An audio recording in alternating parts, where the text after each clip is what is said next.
till I let go.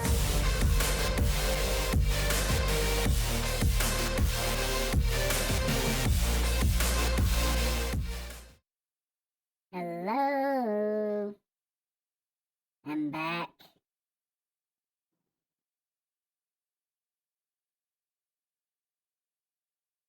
Okay.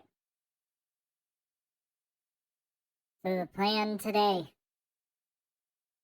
is we're going to continue Doki Doki Literature Club plus side stories in a little bit. First, I'm going to explain why that hasn't already been done, because I started that a little while ago.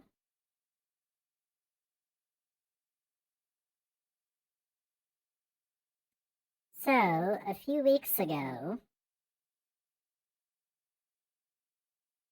we got all set up, we got all ready to go. We were starting on part 1, having a good time.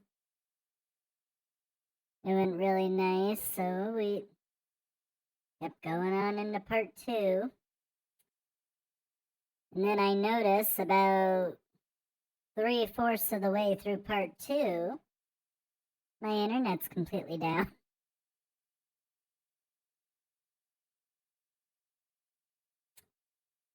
So, and that was annoying because OBS didn't warn me. Twitch did not warn me. The only reason I had noticed is because my bitrate had dropped to 0. It didn't give me any warnings of dropped frames or anything, it just completely cut out.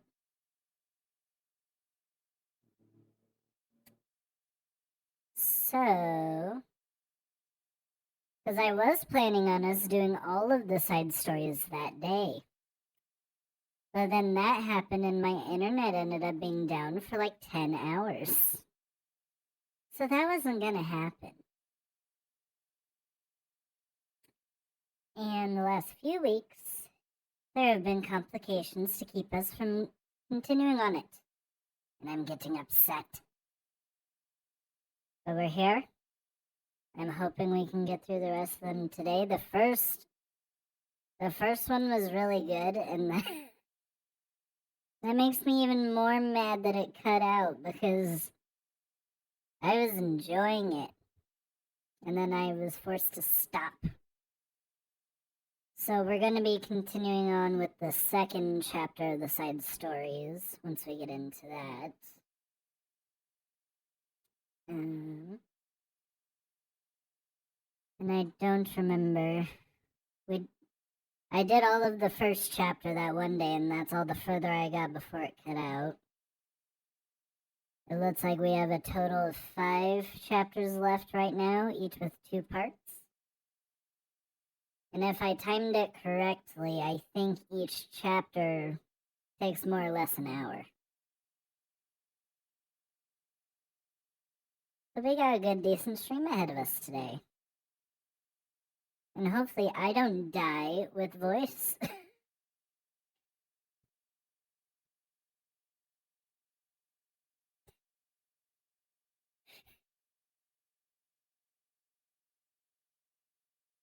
Holy. I'm just hoping everything goes well today. Because the last few times have had a lot of technical difficulties, and that's annoying. So, I will go ahead and get us started with the game.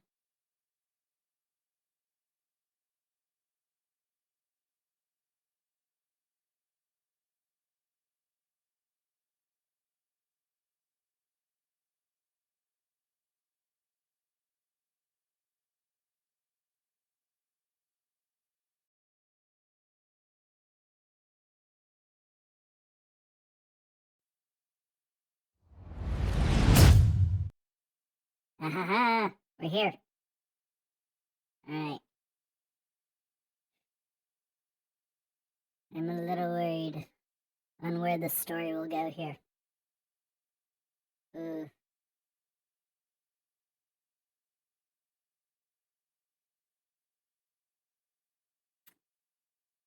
Okay.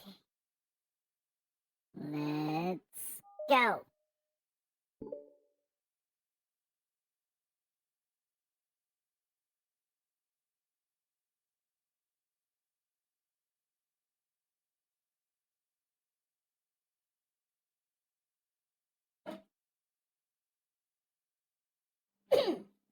Sorry.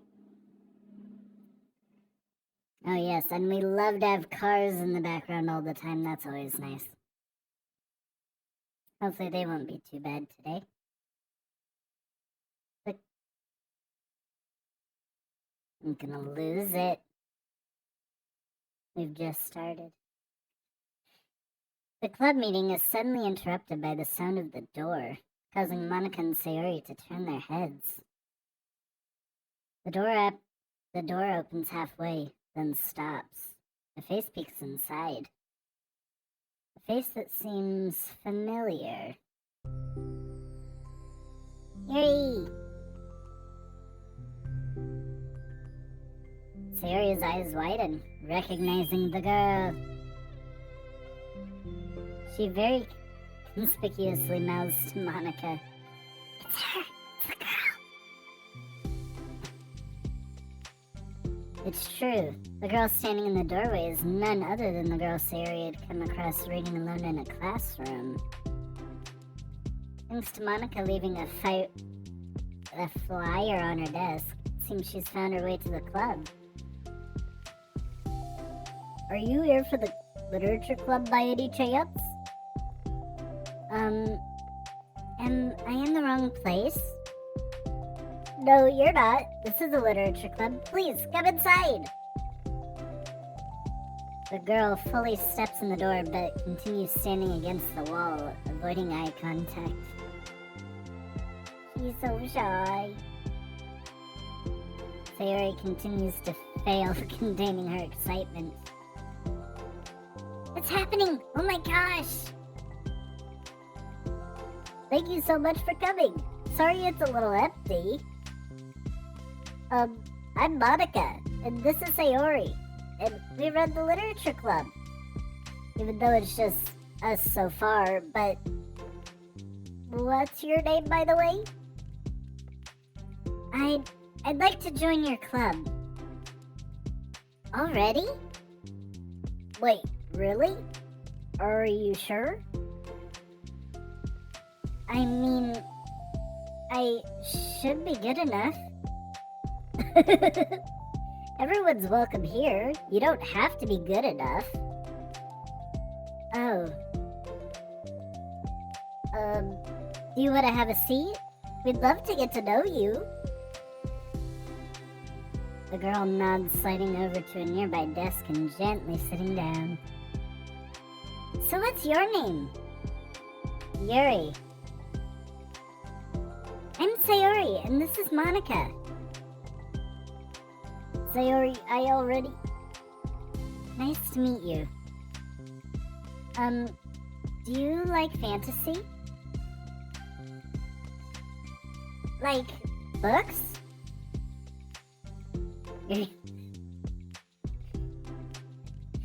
Yuri looks at Monika. Fantasy is cool. Yes. Have you heard of Annabelle Dupont? I can't say I have. Oh, well, she's my favorite author. I'm on her 5th book and it's just... Yuri grins and presses her knuckles against her cheeks in joy. Aww. You can borrow my books. I wouldn't mind. You're really in for an incredible experience. Monika stammers, caught completely off guard by Yuri taking control of the conversation. Yeah, that is not like her. She glances sideways at Sayori, silently asking for help. I'd love to! It sounds like you're really into them, so they must be great. I'm so happy I found this club. Oh, I'm so stupid. I left all my other books in my locker. I should have brought them. Yuri quickly stands up. I'll be right back. I'll go get them for you. You probably only need to bring one for now. Sayori nervously says that, noting to herself the considerable heftiness of the book that Yuri set down on her desk. True. Okay. I'll go get the first one then.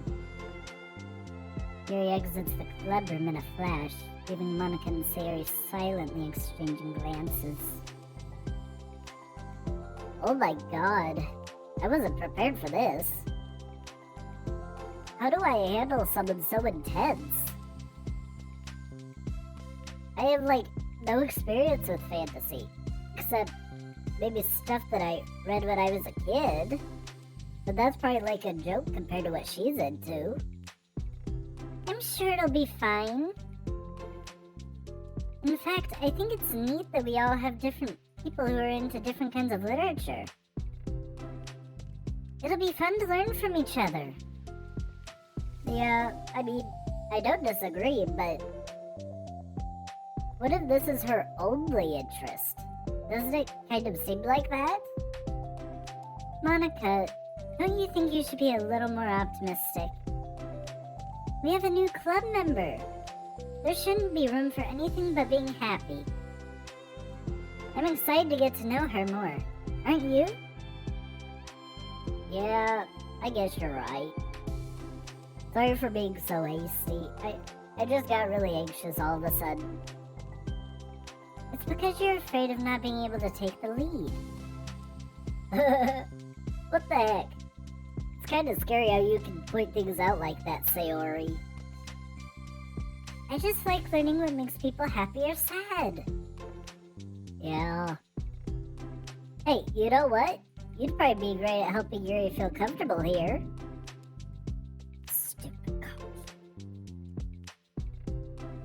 Maybe you could take a break from helping me with the administrative stuff and just focus on spending time with her. Yay, that's exactly what I want to do. Besides, Sayori lowers. Oh no. I'm probably gonna need all the time I can get.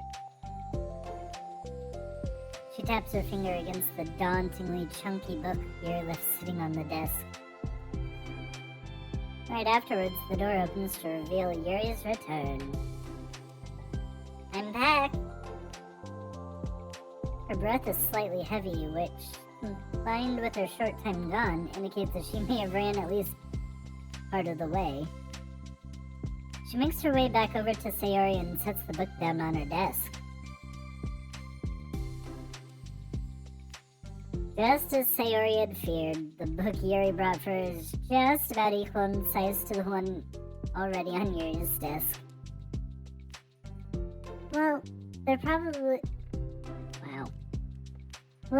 probably a few things you should know before getting started on it. There are some things that are more explained in other books that take place in the same universe. So going over those would be good to keep you from getting confused at the start. Sayori nervously interjects. Well, I was thinking that maybe today we could get to know each other a little bit more. You know, I think if we're gonna be reading together, then I would like that. From across the room, Monika smiles and nods at Sayori while Yuri isn't looking. Oh, okay. Yuri sits down, then looks at her book, then glances around the room, showing no indication that she has anything more to add. Oh, this is gonna be hard. So, what made you decide you wanted to join the club? Well, I like reading, so I was immediately interested. I had no idea that someone was starting a literature club, but that's my fault, since I haven't been paying attention to any of the club recruitment advertisements. I only found it because Yuri glances over at Monika. Monika! Monika came into my classroom and put the flyer on my desk. Suddenly, Yuri's face darkens and she shakes her head at herself. I was so stupid. I got so nervous and couldn't even look up, so she just walked out. It took me several days just to come back here because I was afraid that Monika told everyone how inconsiderate I was. But I decided that was probably irrational. Wait! No, that was totally my fault. I felt so bad about interrupting you that I just, walked out. I was actually really hoping that you would come by. Yuri exhales in relief. Let's go. I always seem to interpret things as the worst possible scenario. Well, I was really nervous to come here for some other reasons too. Such as there being too many people. Not that I mind that much, but I have a really hard time having to meet a large number of new people at once. So, it's actually amazing that it's just the two of you. I definitely came at the right time. Aw, that makes me happy. I'm proud of you for working up the courage to come. Yuri smiles warmly to herself. I've never really had the privilege of sharing my interests with others before. So it's hard to find others who are into the same thing I am, except online. So I thought the literature club would provide a chance for me to do that. What kinds of other things are you into? Like, genres? I don't know, just anything, even if it's not literature. Oh, just things that you would think are dumb. Sayori pauses, a look of concern on her face. Okay, so part of today. Square one. Raise Yuri's confidence level. Let's see if we can get there. How about I'll tell you about something I'm into, and you can tell me about something you're into. I suppose that would be okay. Okay. Well, I'm pretty into, crafty things. Like making cute little collages or decorating things, like cards or jewelry boxes. My room's always cluttered with random stuff because I keep buying things to make gifts for my friends. But then I put it off to the last minute. So yeah, that's something kind of silly that I'm into. You sound quite creative. Not that much, it's just that you'd be surprised by how much you can do with scissors and glue and stuff. So, I have to share something that I'm into now, right? Sayori nods. One step at a time, Yuri, one step at a time. Well, I guess I'm into nature. I love nature. Monika, I'm gonna start a nature club. No, you're not. You're stuck here with me now. I'm not. Oh, yeah? Well, I hereby appoint you as vice president of the literature club. There, now you're stuck with me. Hey, don't give me responsibilities. Oh, I'm sorry, Yuri, I interrupted you. Go ahead. It's fine.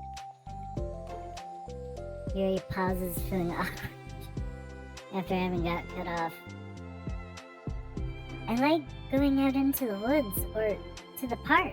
Just places where you can walk around or sit and not have any people around you. It's peaceful. It's nice to kind of remove myself from everything that matters and let my racing mind operate autonomously. Oh, I got so far through that sentence too. I'll restart. Just nice to kind of remove myself from everything that matters and let my racing mind operate autonomously for a while. When do you like to do that? It just depends on my mood. After school, on the weekends, whenever I feel like I need it. Wow, I feel like I never would have the time to do something like that. I find that we have a lot more time than we think we do, if you don't let it slip through your fingers. The three continue their conversation, led primarily by Sayori, but with Monika chiming in every now and then as well. Monika intended to leave it to Sayori and focus on her own work, but she found it difficult not to join in. Before they knew it, the end of the day was upon them once more. Oh, it looks like we should be wrapping up for today. So, are you two going to be starting that book at the next club meeting? That's the plan! I'm so excited. Sayori beams. Yuri collects her things. Once packed, Yuri wordlessly waves to Sayori and Monika with a gentle smile. Bye! As Yuri exits, Sayori enthusiastically returns her farewell. Once again, Sayori and Monika are left in the clubroom. Sayori, you're a lifesaver. I didn't do anything, I just talked. Still. Besides, it really lifted my mood. It feels really nice when I can put my energy towards other people like that. She was really excited to be included, you know? It made me happy. Well, there's no doubt in my mind that she'll have a great time here, with you engaging her. How are you feeling about starting the book with our next meeting? I'm kinda scared, but I think she'll be happy as long as I'm trying my best. I think you'll do great. After the surprise of a new club member, it seems that everyone has their spirits lifted with something new to look forward to. Yay! Day 2. Another school day ends.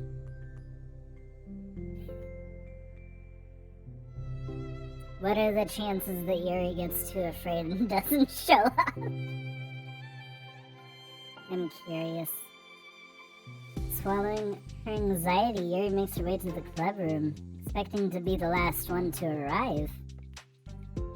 As she opens the door, she's surprised to find only Sayori in the clubroom. Oh. She went. That's progress. It's club time again! Monika went to the computer lab, so it's just us today. Is that okay? Yuri silently nods, unable to make eye contact. I'm sorry about yesterday. Sayori tilts her head, unsure of exactly what Yuri is talking about.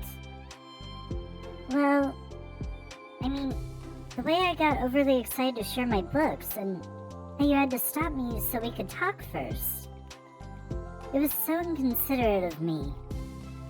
I got too excited and forgot to think about everyone else in the club, so...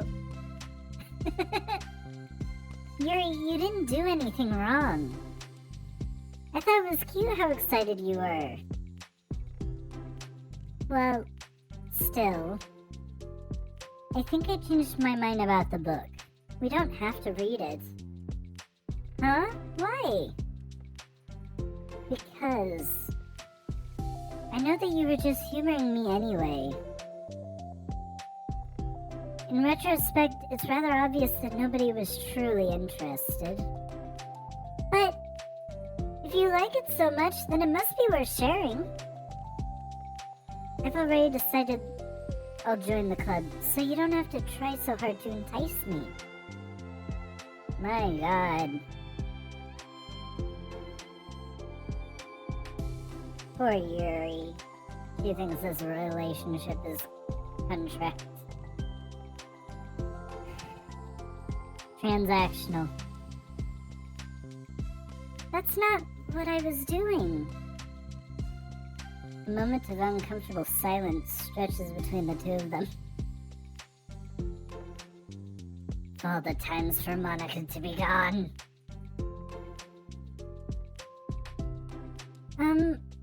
Well, the thing is, we don't even have any club activities yet. I mean, Monika and I have just been working on recruitment stuff, mostly. So it just sounded like something fun that we could do together, reading your books. You know, like, as a club activity. That would be okay, right? Why am I being so resistant to this anyway? It's exactly what I wanted in the first place, and you're being so nice about it. I really don't know what's wrong with me. I'm sorry for being like this. You don't have to apologize. Just tell me if there's anything I can do to help you feel more comfortable here. Sayori pulls her desk up against Yuri's and sits next to her. The book in question is already on Yuri's desk. Peering over, Sayori reads the cover of the book. Dusk Bell. Part 1 of Everlast Saga. It's Dusk Bell by Annabelle. Sorry, I'm ready now. Oh, right. I should probably get some paper. But why? Why do we... Huh? Yuri grabs a spiral notebook of hers and tears out a few sheets of paper. Please tell me Sayori, this confuses me. Yeah, there we go. Wait, how come you need paper? Oh, it's useful to draw things out sometimes, like maps, timelines, family trees, or just taking notes. Notes?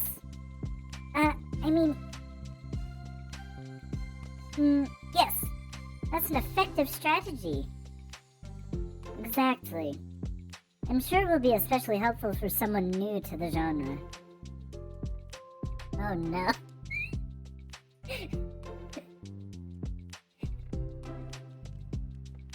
Good luck, Sayori.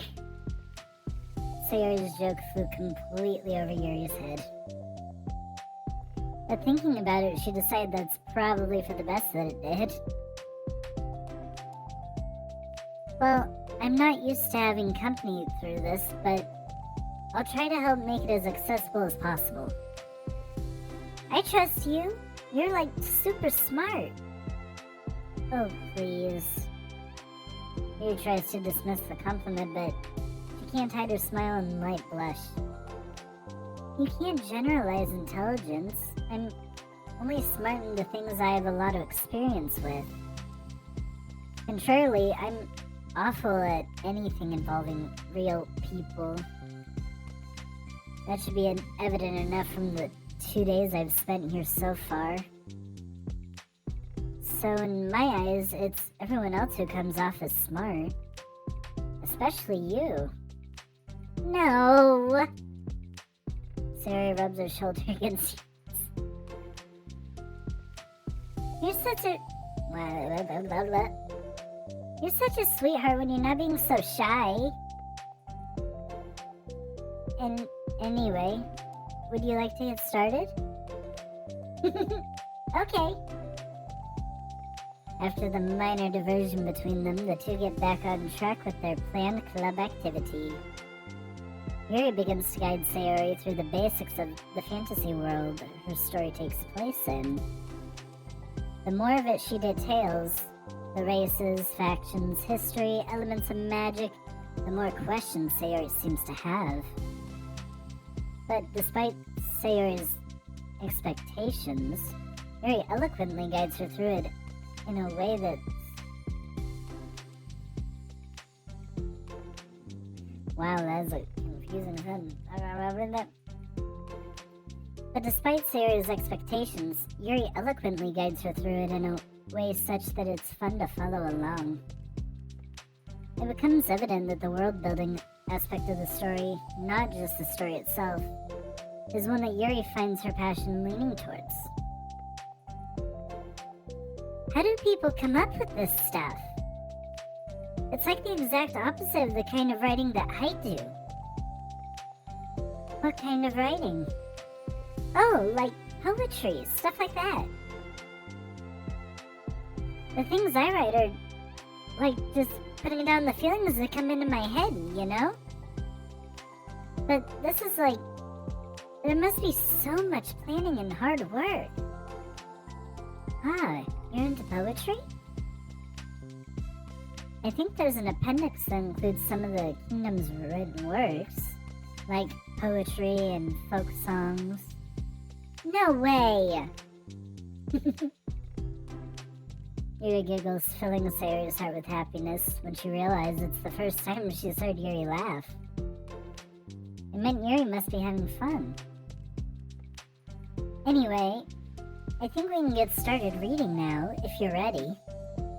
They haven't even started reading. That's crazy. Okay, but I can't read very fast. Oh, that's fine. I'm very patient. Patience is something I pride myself in. I see. Sayori jots Yuri as patient into her notes. Hey, that's for the book! I'm just kidding. But I'm kinda glad you're patient because I need that sometimes. A lot of times. Sayori flips through the first few pages of the book, getting past the table of contents. Okay, Chapter 1. The room becomes silent as the two of them begin to read. But the silence only lasts for a moment before Sayori speaks up again. What does vindicated mean? Well, in this context, it essentially means that he was proven innocent. It's okay to ask questions, right? Of course. Sayori turns the page.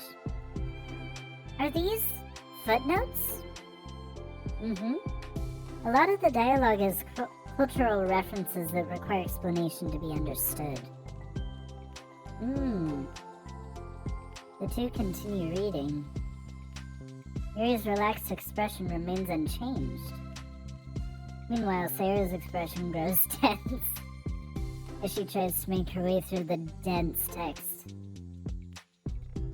Up until now, their expressions have been reversed, with Sayori easily navigating social situations and Yuri struggling in them. But the tables have turned.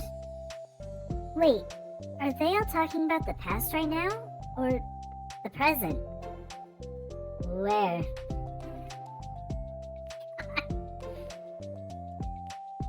Right here.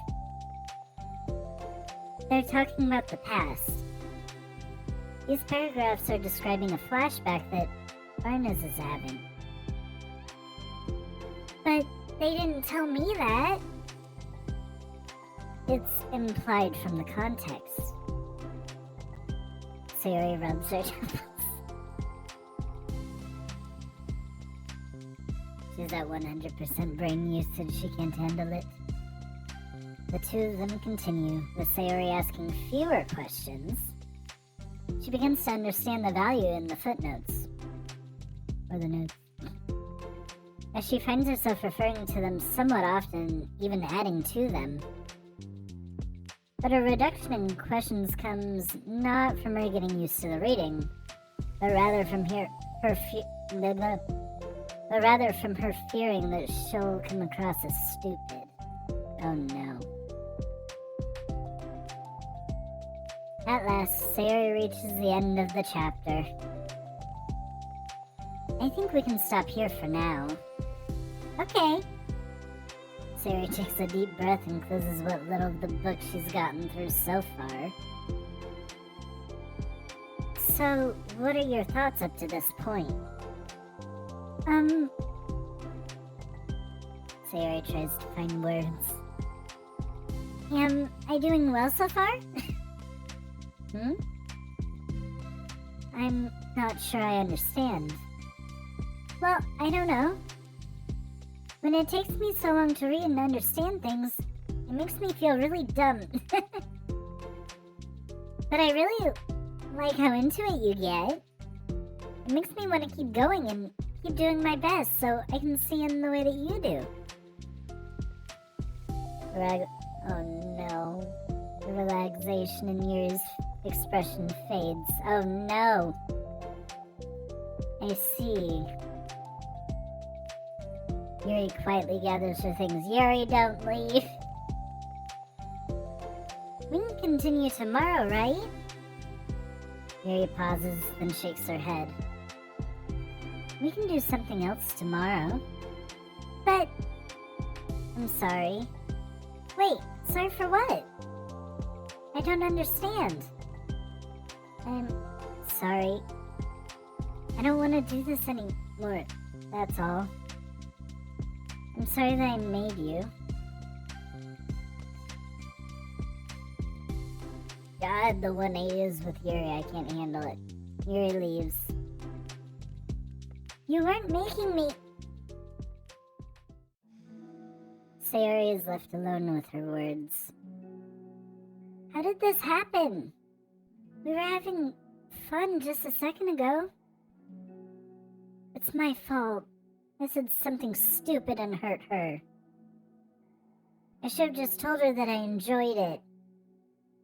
Monika trusted me with this. It's the only thing that I'm good at and I still messed it up. What if she doesn't want to come back? Drowned in guilt, Sayori stares blankly at her desk, spread with notes. The book sits next to them. Right. If she wasn't coming back, then she wouldn't have left the book here, right?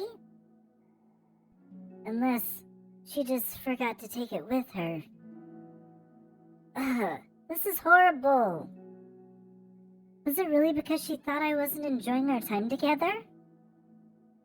Or maybe she wasn't enjoying our time together because I'm not good enough. I probably let her down so much by having trouble following along. Yeah, I'm sure if I was smarter, she'd be having so much more fun. I need to do better for her.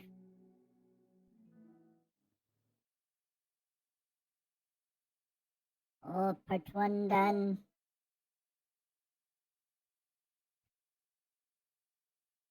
I hate when it gets sad, but that's also when interesting things happen. Alright, part 2. We reeled her in. We must keep her now. Come on, Yuri. Can't leave that easily. For the first time, Sayori is the first to enter the clubroom. Anxiety courses through her relentlessly. Will Yuri show up today? Sitting at a desk, she stamps her feet in an attempt to calm down. Why am I letting this affect me so much? I'm doing everything I can to make Yuri happy. But my best wasn't good enough. But it was still my best. But I'm letting everyone down. I'm always just a disappointment. Sayori continues to wrestle with her self-deprecating thoughts. Every tiny noise causes her to lift her head in anticipation of Yuri's arrival.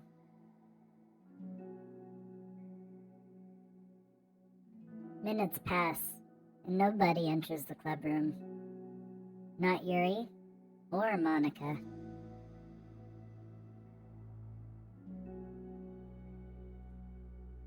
Gosh, I'm so late. Why did I offer to help those other students with their work? I'm such a pushover sometimes. I'm going to leave such a bad impression on new club members like Yuri if I'm not the first one there. Monika rounds the corner approaching the clubroom. And she does so... As she does so... Yuri?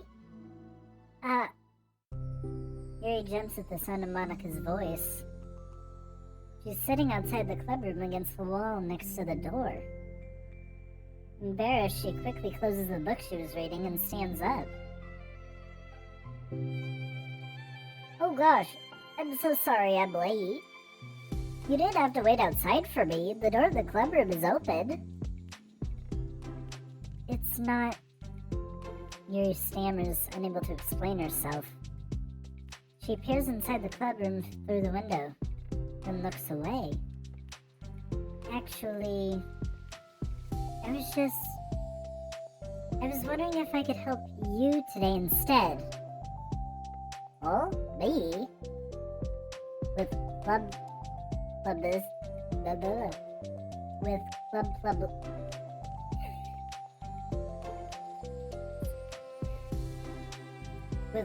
publicity stuff?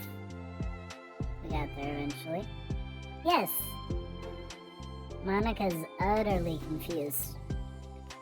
Why is Yuri asking this all of a sudden? And she was so eager to spend time with Sayori before. Did they not get along after all? Monika looks into... I cannot speak. Monika looks into the clubroom herself to see Sayori sitting alone inside. Okay. It's kind of a simple job, but I'd be happy for you to tag along. Me too. Monika's worried, but she finds it difficult to insert herself into whatever conflict that may have arisen. It's a little ironic, she realizes, that she could be so conflict avoidant after having been in the debate club. Okay, let's take a walk together. I just have to make copies of this new flyer that go around to the billboards and replace the old ones with the new ones. Yuri nods and the two set off.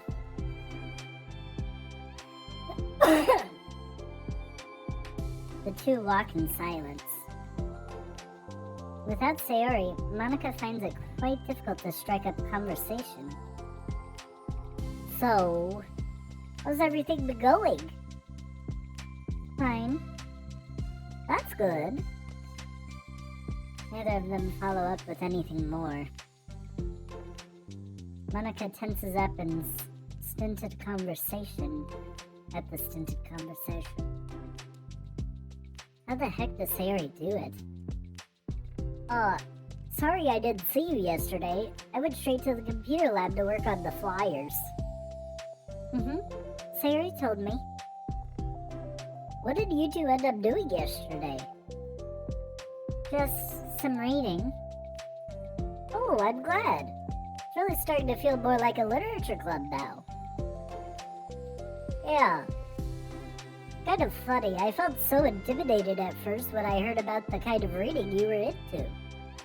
But, you know, it's kind of stupid of me because I'm just intimidated by things I'm not good at. And it's silly to assume that everyone who comes to a club will just have the same interests as me. But it's so cool that you were able to get Sayori into it. It's like the club is working. I'm really happy about that. She's not into it. Oh? She's not into it.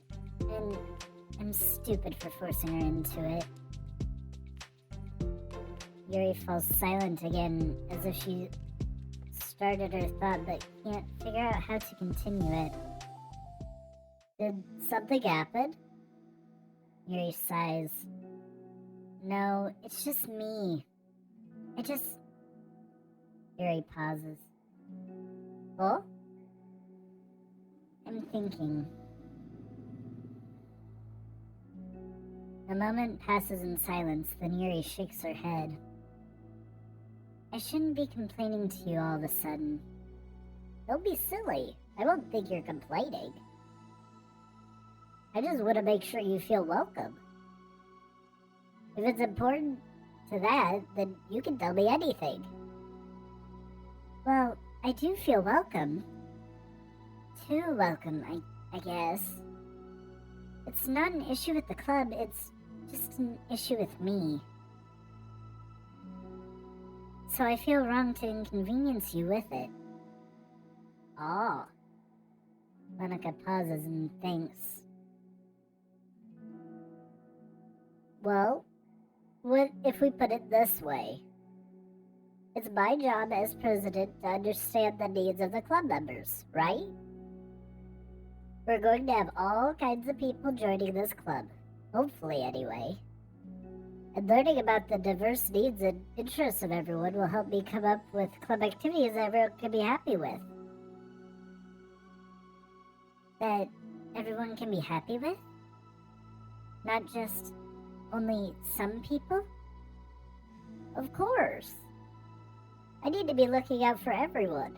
Otherwise, what kind of club would it be? I see. Yuri looks a little more relaxed. It signals to Monika that switching from a sympathetic approach to a pragmatic one was a good choice. Each individual truly does have their own needs. Okay. Yuri takes a deep breath. I'm a really weird and awkward person. I've accepted that about myself. I just don't know how to, I guess, connect with other people. How is it so easy for everyone else? How do you just make conversation about an arbitrary topic? I can talk for hours about the things I'm into. Unfortunately, so much that I don't know when to stop. But for anything else, I just have no idea what to say. So, I understand that about myself. I'm just not good with people. I can't help it. So it feels like whenever I'm confronted with a new social situation, I'm either ignored or made fun of or taken pity on. And Sayori falls into that third category. She what? Hold on. You're saying that Sayori is taking pity on you? Yuri nods. I just want to be treated like a normal person. If you don't like me or you don't connect with my interests, then just tell me. I can accept that and move on. Sayori is too nice to me. I'm so stupid for not realizing that she would just go along with whatever I pushed her into. Nobody deserves to put themselves through that kind of discomfort, just because. Because they pity some weirdo who doesn't know how to make friends. It's the worst feeling. I hate it. Yuri's sharp words cut through the tense air. Somewhere in the middle of the conversation, the two stopped short in the hallway, prioritizing the conversation over the original task. Monika looks at Yuri. Yuri only looks down, with her fists clenched.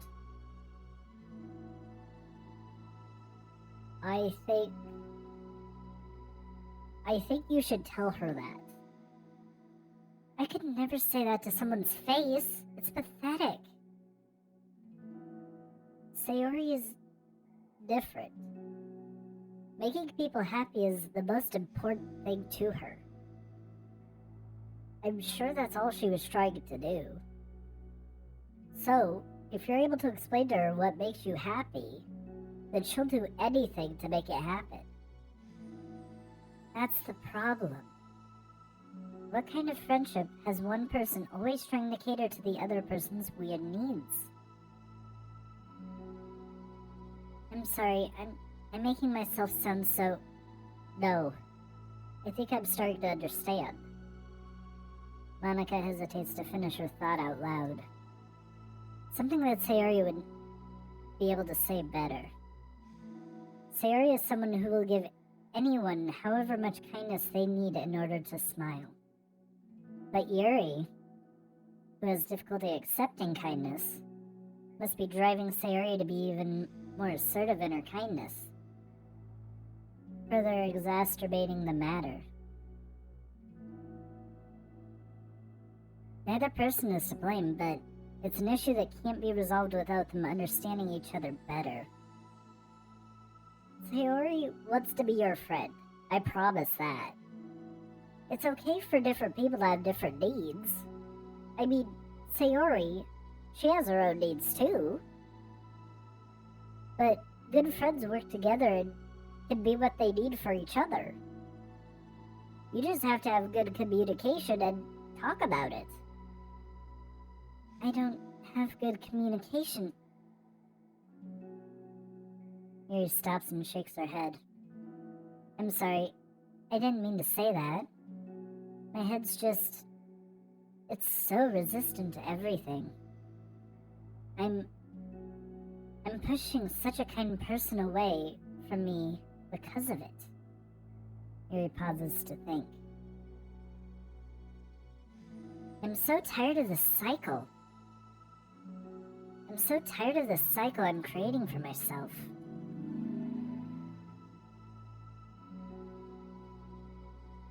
I think I'm so afraid of people pushing me away that I just push them away first.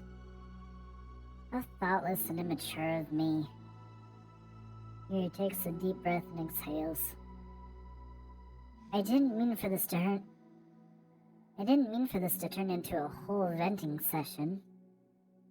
But I understand now that I just need to communicate with her. You're totally fine. It's for the club, remember? You're just helping make the club a better place for everyone. Yeah. Yuri falls silent again. She looks like she wants to say something. This kind of critical thinking is something that I'm really bad at. You know, about people. So, thank you. Anytime. Monika smiles at Yuri.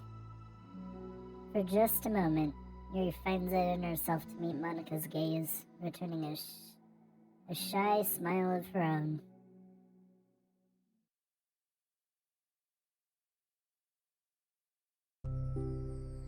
Yuri and Monika finish replacing the old flyers with the new ones. More accurately, Monika mostly did the work while Yuri followed along. But as the club room once again draws near, so does Yuri's confrontation. I can't do this. Yes, you can. It'll be great. Yuri sighs and shakes her head. I'm never going to feel confident enough. I just have to do it. If I don't do it now, I never will. Yuri starts towards the door, but then turns to face Monika. You're not just going to wait outside, are you?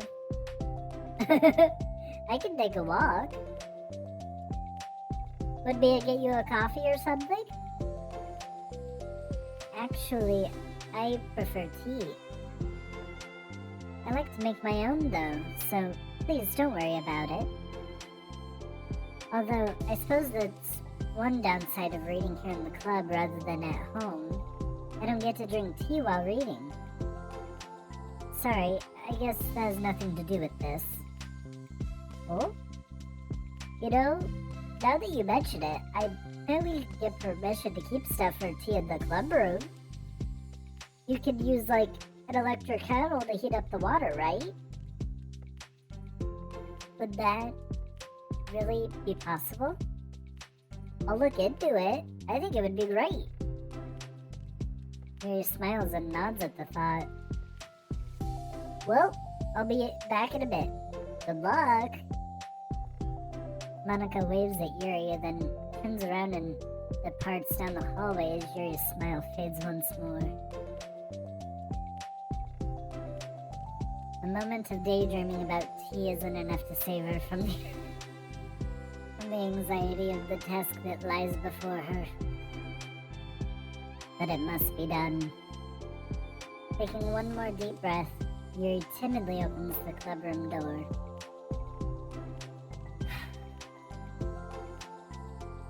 Let's hope. Yuri! Wait!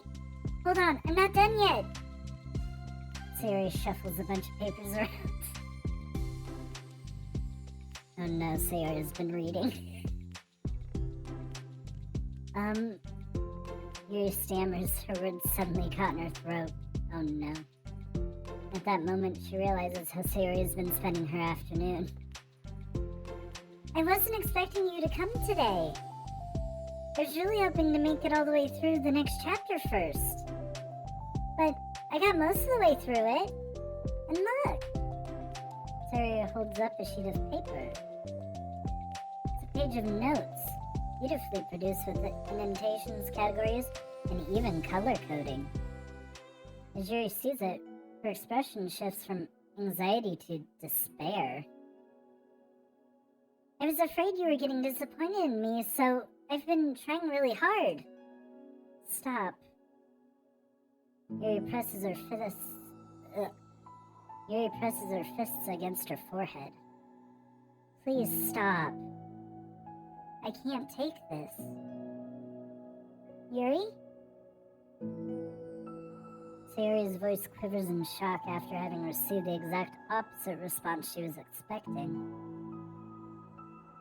I'm sorry. Sayori looks away in guilt. Did I do something wrong? I don't understand. So, if I did something wrong, please tell me. Yuri shakes her head. No. It's me. I keep putting myself in these situations where people are afraid to treat me normally. If you don't like this kind of reading, it's okay. Please, just tell me. I don't need to be treated differently just because I'm weird. But I don't treat you differently. I just want my friends to be happy. So I thought if we did something together that you really like... I don't want your pity. Why did I do that? Yuri sinks to her knees. Her voice squeaks. I'm sorry. Tears of guilt and self-loathing begin to stream down her face. This isn't how it was supposed to go. Why is it so hard just to articulate your thoughts? Why do you end up pushing everyone away from you? Yuri's mind pounds with internal accusations as she shuts her eyes, unable to face Sayori or the rest of the world. She should leave. Just escape from here. Before Monika sees her like this. And before Sayori tells Monika what she did. But before Yuri can put up any strength into her legs, she feels a warm pair of arms gently wrap around her from behind. It's okay, Sayori whispers in a soothing voice. It's okay. It's okay. Overcome by despair, Yuri finds herself unable to protest or pull away from Sayori's kind gesture. Yuri sniffles, breathing heavily through a clenched throat, trying with all of her willpower to control herself. I understand. I understand that the things you're feeling in your head are different from the things you're trying to say. I know that must be what you're feeling right now. I promise, I understand that. So I'll give you as much time as you need. When you're ready, just tell me your feelings, and we'll talk about them together. Okay? Yuri sniffles again and nods her head. She gives herself a minute to compose her thoughts, then speaks while steadying her voice.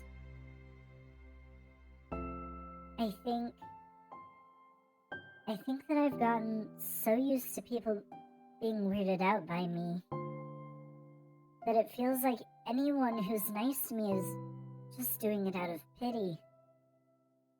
I'm so horrible with people.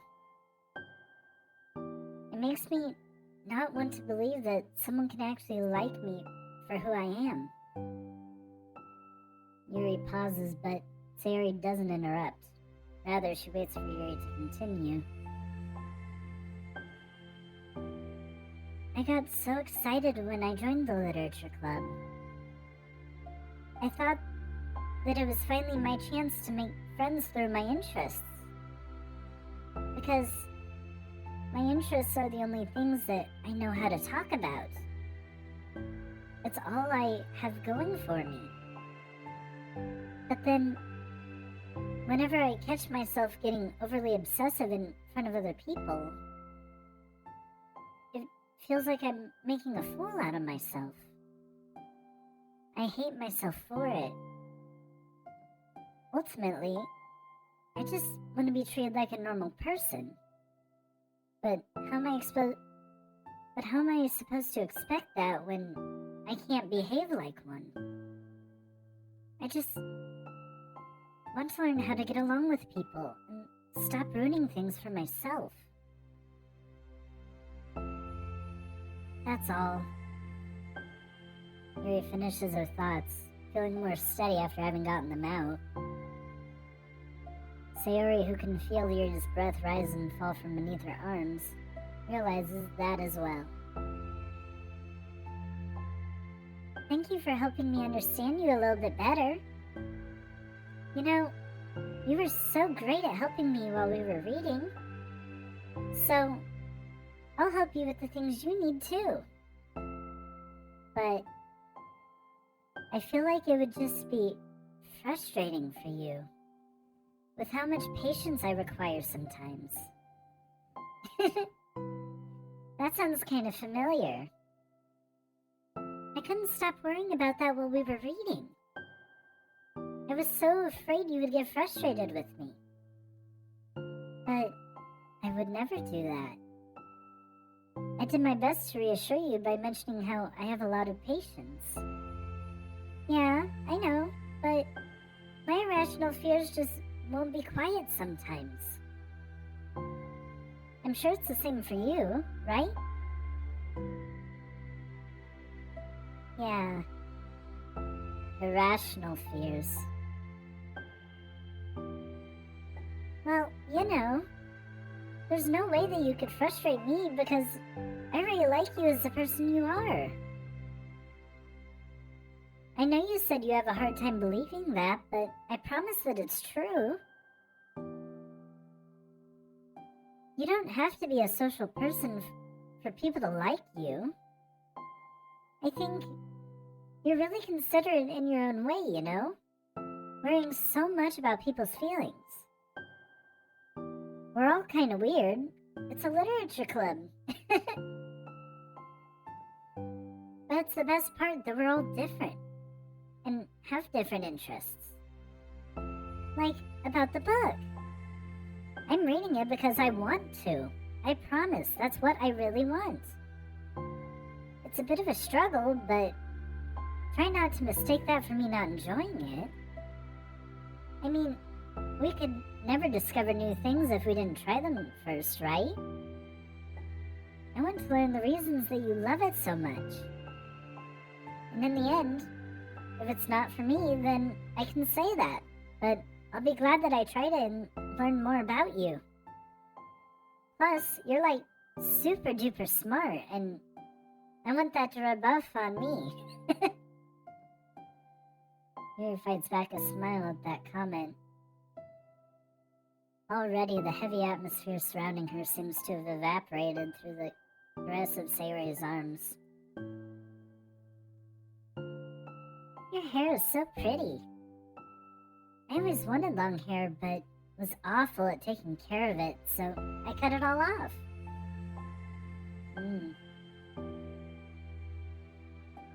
Yuri's tension relaxes. For once, she feels okay just listening rather than worrying so much about saying the right thing. Sayori, sensing your discomfort, lets her rest. It must be so difficult for her to feel relaxed around other people. But if the literature club can make it happen, then it's something that she deserves to experience.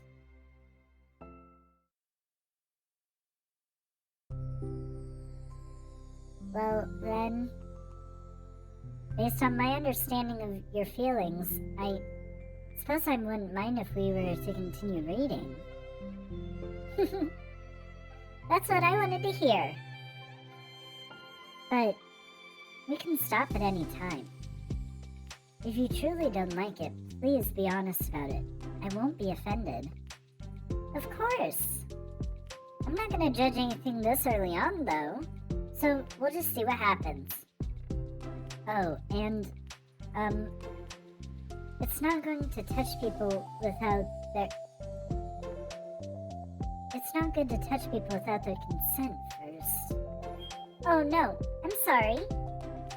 I didn't mean to make you uncomfortable. Oh, you didn't. I mean, I suppose it was kind of nice. I was just saying. I'm back! Monika's back!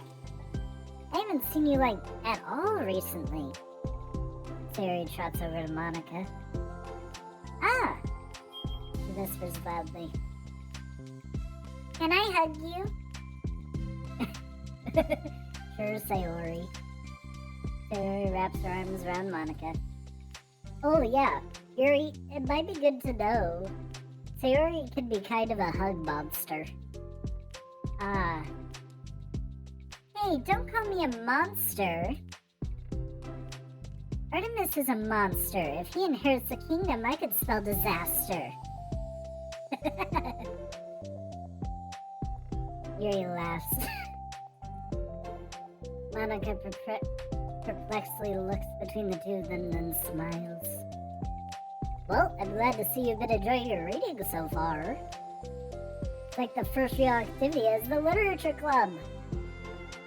About that. Well, you've been so patient with exploring my interests. I think that it would be inconsiderate of me not to return the favor to you and learn about the things that you like. Yes. Do you like poetry? Yuri smiles.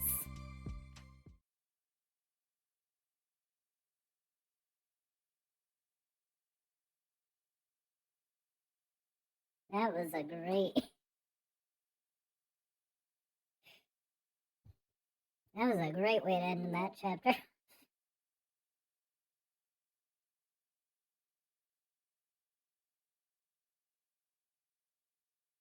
Oh god, I'm terrified. I'm terrified for Natsuki joining the group. The most difficult voice I have. Let's go. It's been several weeks since the last club... Wow. It's been several weeks since the club has officially started. Through their initial setbacks, the three club members so far, Monika, Sayori, and Yuri, have increased their collective bond within the club. Sayori has partaken in some of Yuri's high fantasy literature, and all three of them, led by Sayori, have taken an interest in poetry. On a day like any other, the three find themselves suddenly interrupted by the clubroom door opening. And in walks a girl none of them have seen before. Hi!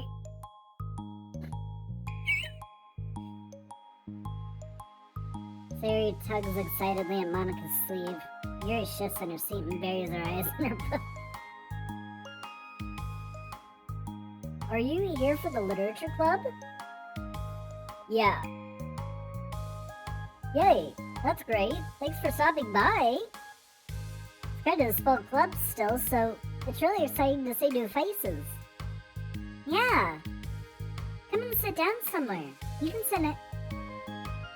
sit next to my desk. Sayori prances over to her desk and presses her palms onto it. Oh, and Yuri can make you some tea. Yuri looks up at Sayori in protest for having drawn attention to her. Natsuki silently glances between everyone and sits down next to Sayori. Monika follows by sitting nearby. The sudden gathering prompts Yuri to stand up, deciding that standing in the corner and making tea doesn't sound so bad after all. Okay, then how about we all introduce ourselves? Okay. Well, I'm Monika. I'm the one who started the club. I was originally in the debate club, but I really wanted to do something I felt more passionate about, if that makes sense. So I started the literature club as a way for people to express themselves through writing, or reading, or whatever kind of literature. You know, I figured it was your club. You have that vibe. I have what vibe? Oh, you know, like... Never mind. I'm not gonna judge people I just met like that. Very adult-like of you. I always judge people so hard. Oh, no you don't, Sayori. Yes, she does. Yuri's deadpan voice travels across the room. Natsuki giggles. I'm Sayori. I just like learning about everyone and making friends. Oh, I also like poetry. Oh yeah? Very adult-like of you. I'm an adult. The sound of Yuri's electric kettle steaming up fills the air. Oh, that's Yuri. Sayori lowers her voice. She's kinda shy, but she's really nice and super smart. She likes big fantasy books and tea, and I love her. Well, I guess that leaves me then. I'm Natsuki. I like listening to music and hanging out downtown and stuff. My favorite ice cream flavor is strawberry. You saw that coming. Ooh, let's get ice cream. My favorite flavor is probably cookie dough, or maybe chocolate. It's cookie dough.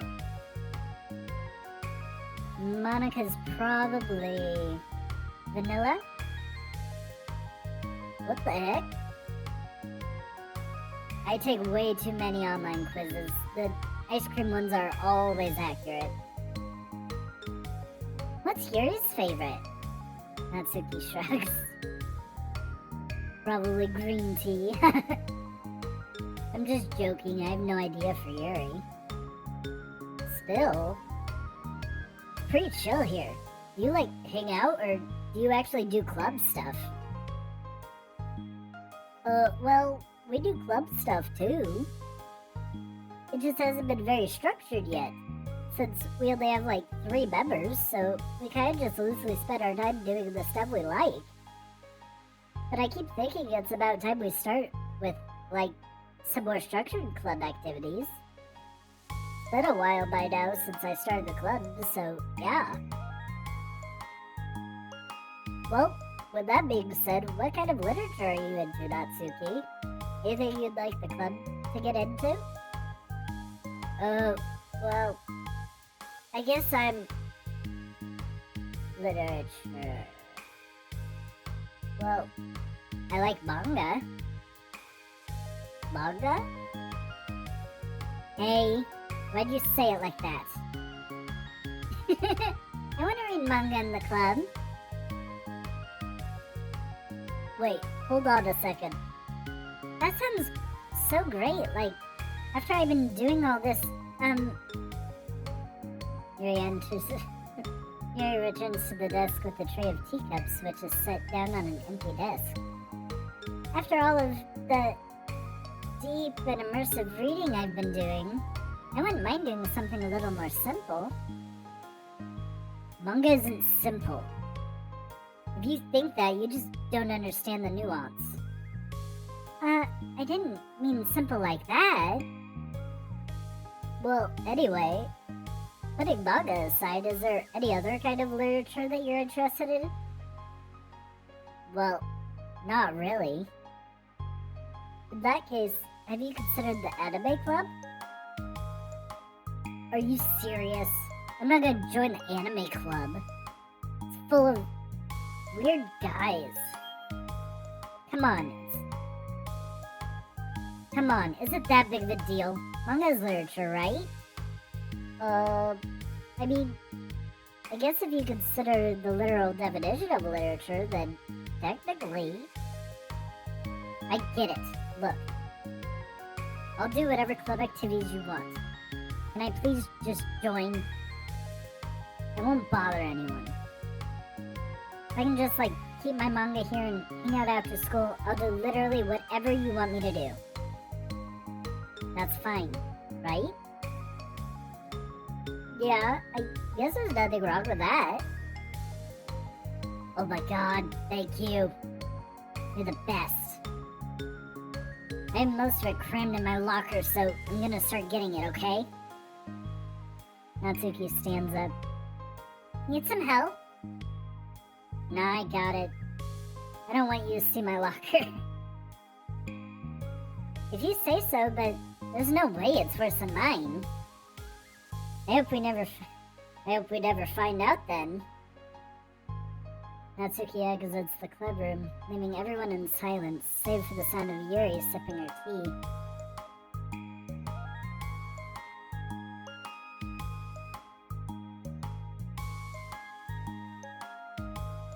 Ugh, I'm such a pushover. Hey, it's not that bad. Natsuki seems like a lot of fun. Maybe, but, I mean, she has, like, no actual interest in literature, you know? But that's normally fine, but she said she would participate in club activities like it's some kind of obligation. Her tea is going to get cold. Yeah. Wait, that's not related.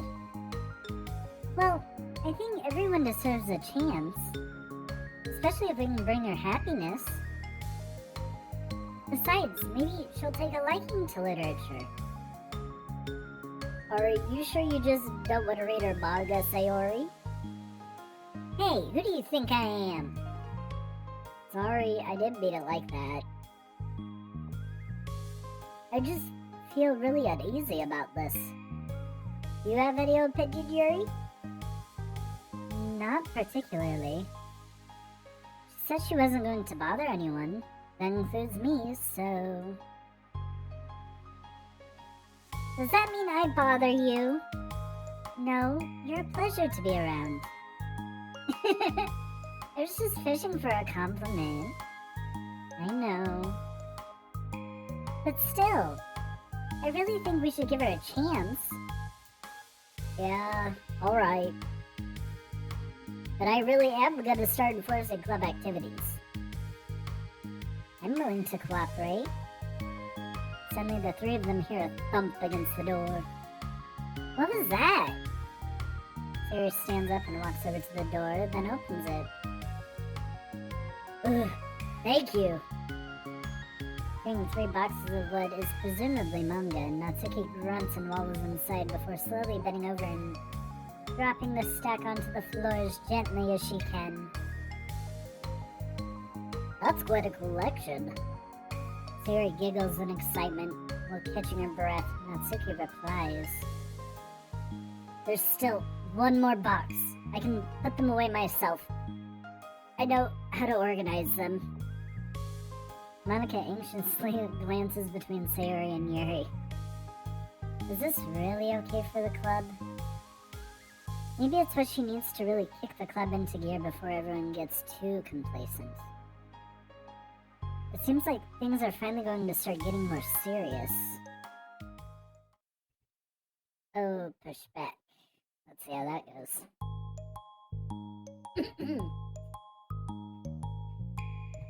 That's nice.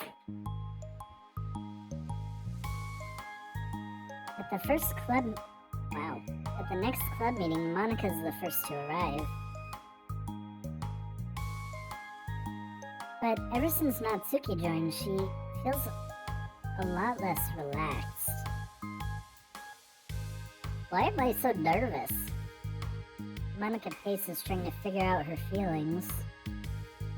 Natsuki said she wasn't going to bother anyone, so why does it feel like the atmosphere has changed so much? While Monika thinks,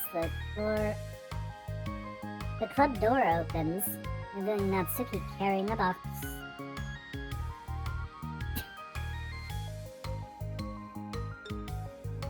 I love the smiles all around. Gosh dang it, Monika. Monika forces a smile as Natsuki makes her way to the closet. Natsuki forces one in return. My gosh, I have to be forced smiles, are you kidding me? Need some help? No, I got it. Monika awkwardly tries to start some kind of conversation, but fails. Curious, she peeks into the closet where Natsuki is stashing all of her manga. Once dull with school supplies, the shelves are now vibrant with bright colors and cute-looking artwork. You know, the top shelf is pretty empty. Maybe we could keep it up there. I can't reach it up there. That would be so inconvenient. Yeah, but... Monika sighs. The teachers are going to ask what all the manga is doing in here and have to tell them it's for the literature club. So? Monika backs off and slumps into a desk. With this kind of tension, it feels like the relaxed atmosphere accumulated over the past few weeks is being sucked right out of the room. Good afternoon! Sayori spins into the clubroom. Oh, I see someone's in a good mood. Yeah, because I have this. Sayori brandishes a cookie wrapped in plastic.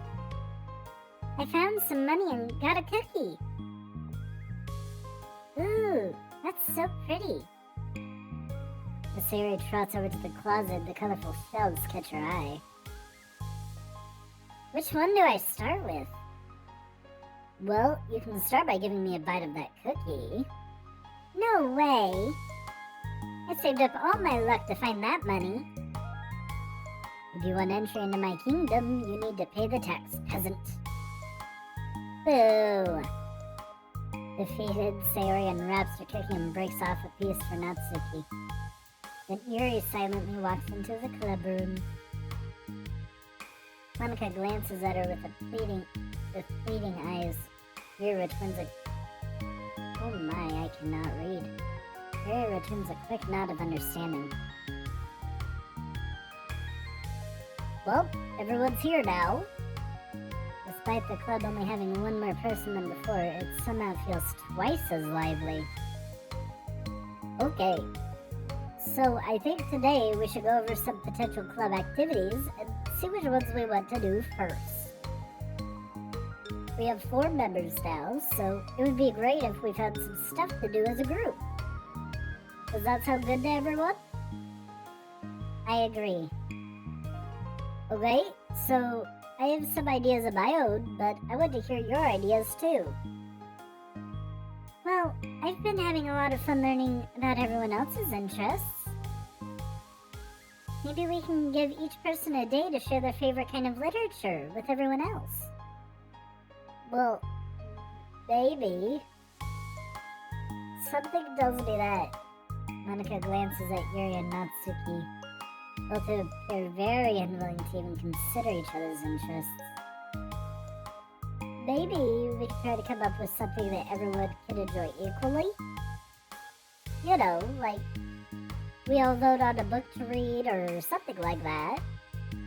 I think we should all collectively try to expand our interests, rather than just stick to the things that we're familiar with. Why does it feel like I'm being targeted here? Natsuki, I didn't say that you were... That's not what that says. Natsuki, didn't you say you'd go along with whatever the club wanted to do? Well, yeah, but that doesn't make it okay for you to ignore everyone else's preferences. I liked Sayori's suggestion. Yeah, me too. Yeah, but... Monika's voice trails off. Although she let Natsuki join the club, Monika finds it incredibly difficult to relent to her demands. If Natsuki doesn't respect the club, why should Monika have to yield to Natsuki's opinion on anything? Natsuki, are you sure you don't have any other literature interests that you can share with the club? I swear I don't mind if you keep your manga in here, but I just... Natsuki cuts Monika off by suddenly standing up. Well, it's obvious I'm not wanted here, so I'm just going to leave. But I really would have appreciated you being more upfront about it. Okay, I think you're kind of jumping to conclusions here, but you're free to do whatever you want. Natsuki shoots Monika a quick glare before walking straight out of the room. Oh no. Sayori runs after her, leaving just Monika and Yuri. For the second time today, Monika slumps down into her desk. Why am I such a jerk? No, she's a jerk. She's just making me feel this way. Monika looks up at Yuri, seeking affirmation. Yuri looks away. She probably just went around looking for the smallest club so she could find... She probably just went around looking for the smallest club she can find so she doesn't have to participate. How does she expect me to give her respect when she has no respect for the club? Am I wrong, Yuri? I'm not good at these things. Monika sighs. Me neither. I just have no idea what to do. I don't want to hurt anyone, but I feel like it's not wrong to enforce the club vision. You know, like, people should join because they want to express their passion for literature. Or at least develop it. So maybe she's not a good fit for the club after all. Monika sits in silence, afraid to accept her tentative conclusion. Yuri looks tense, but she doesn't seem to want to add anything. You can go back to reading. I know this doesn't concern you. It does. It does? How? Well, I just can't comfortably read in an atmosphere where the peace has been disturbed. Oh. Well, great. I'm just ruining the whole club then. That's not an accurate conclusion to make. I know, I'm sorry. I'm just kind of voicing my frustration and, I guess, guilt. It's like my frustration wants to blame her, but my guilt wants to blame me. Ugh. Why is it the hardest to be rational during the times you need it the most? I don't think you're being irrational. I think Natsuki is. She has no authority to walk in here and make demands of the club. Your club. Something as ridiculous as manga has no place here. The fact that you're even stirring it for her should make her completely indebted to you. Well, you're right, but I don't know. Isn't it kind of harsh to say things like it's ridiculous and that it has no place here? Do you not feel the same way? You've been doing everything you can to avoid associating the club with it. So, I assumed you felt the same way about it. That's not true.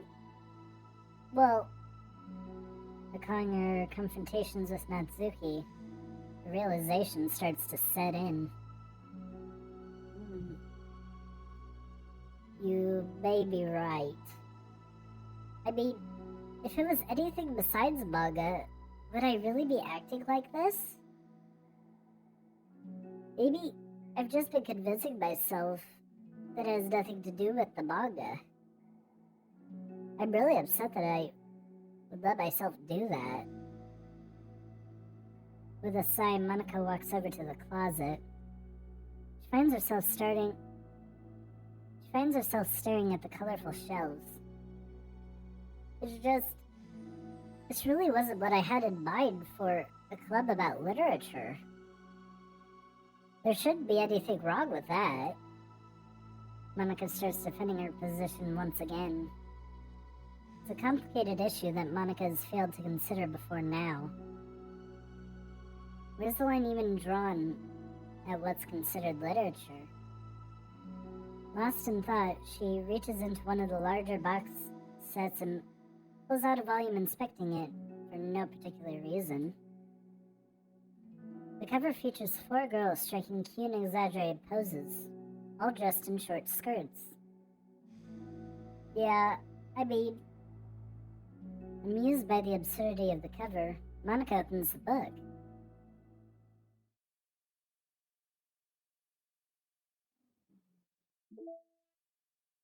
That was an interesting end. Holy. Alright. Are we ready for part 2?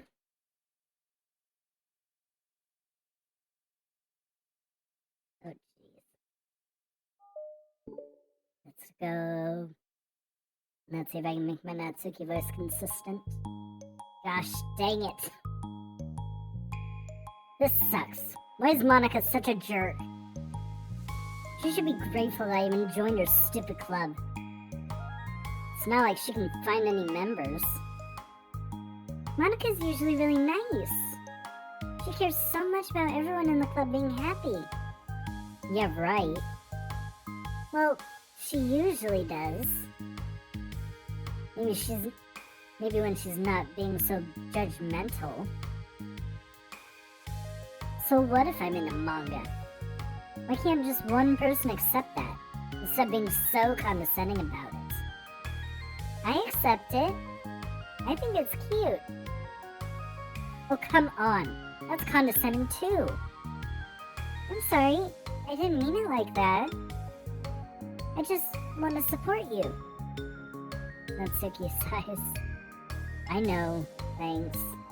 It just really sucks. Do you want me to talk to Monika? I don't know. It's not like it's gonna change her opinion of me. Like, even if you were to convince her to back off, that wouldn't suddenly make me feel like I'm actually welcome in the club. I should just find another club. Wait, you don't have to do that. We can figure this out. Please. I mean, I'm the vice president. Or, at least, I think I am. And I don't want you to leave. Everyone deserves to feel welcome and to be happy. So, I want to make that happen for you.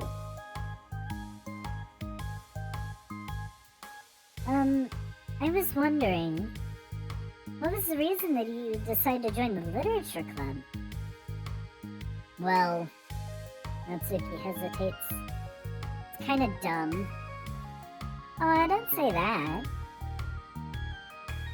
There's no such thing as a dumb reason when everyone's welcome. I wasn't welcome. You were to me. So, just don't tell anyone, okay? Especially Monika. I promise. Natsuki sighs.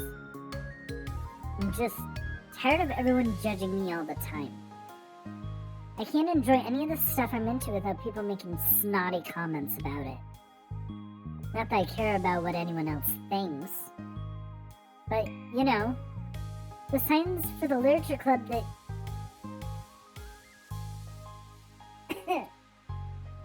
Holy. But, you know, the signs for the literature club so that you can be yourself or whatever. So I decided it was at least worth a shot. But that was a lie, apparently. Natsuki dejectedly kicks the toe of her shoe against the wall. Oh, and I like writing too. Really? How come you didn't say that to Monika? Because she was being so judgmental I didn't just want to tell her something she wanted to hear. She didn't deserve that kind of satisfaction. And if she knew I was into writing, then she would just be like everyone else and try to push me away from the manga in favor of a more mature thing. The two of them remained silent for a while. Sayori understands that it's out of the question for Natsuki to return to the club. Sayori understands that it's out of the question for Natsuki to return to the clubroom, for today at least. Hello, G-Wib. Thank you. I hope you have a good day too. Thank you for stopping by. But Natsuki has a reason for wanting to join the club, just like everyone else.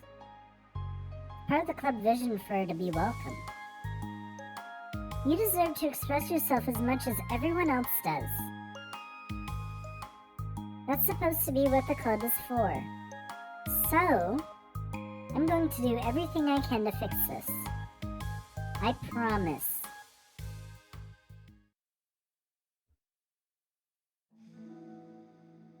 It's lunchtime the next day. Cafeteria and hallways are bustling with students rushing to meet their friends and make the most out of their limited break time. And to be interrupted by stupid vehicles. Where could she be? Among them is Monika, who always eats lunch in her classroom, but she has some additional business today. Fearing Natsuki would avoid coming to the club, Monika decided to try to find her during the lunch. Wow, I can read. Fearing Natsuki would avoid coming to the club, Monika decided to try to find her during lunch so that she could make amends.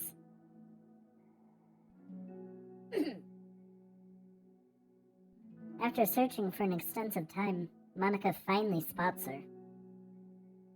Despite her short stature, Natsuki's beret hair helps her stand out from the crowd.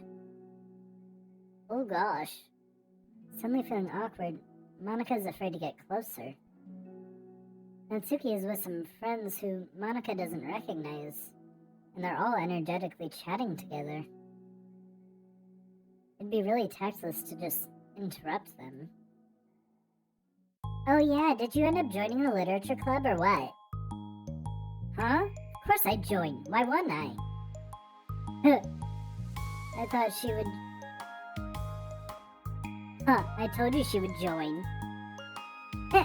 Come on. You know she just joined because she couldn't stop giving her crap about the anime club. I told you, I never wanted to join that stupid club. Oh, sure. Well, you have to give her some credit for at least making an effort to finally grow past that trash. True. Well, congrats on finally graduating middle school, Natsuki. We're proud of you. Shut up. Just let me do my thing. I'm just joking. You know we love you. Yeah, once the literature club makes you a famous writer, we'll be the first ones to buy your book. When are you gonna buy your smutty fanfiction?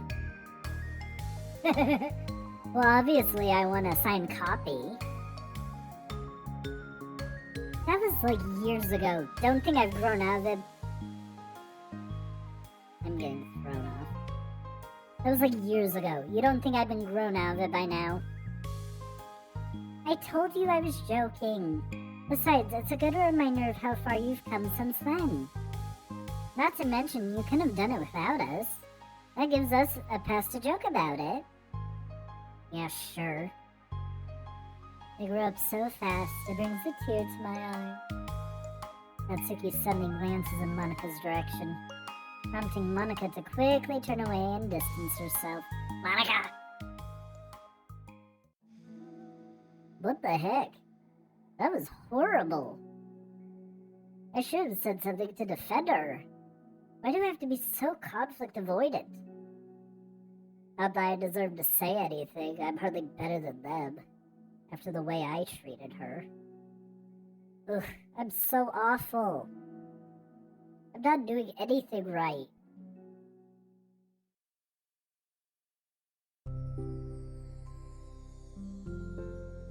After school ends, Monika distractedly makes her way to the clubroom.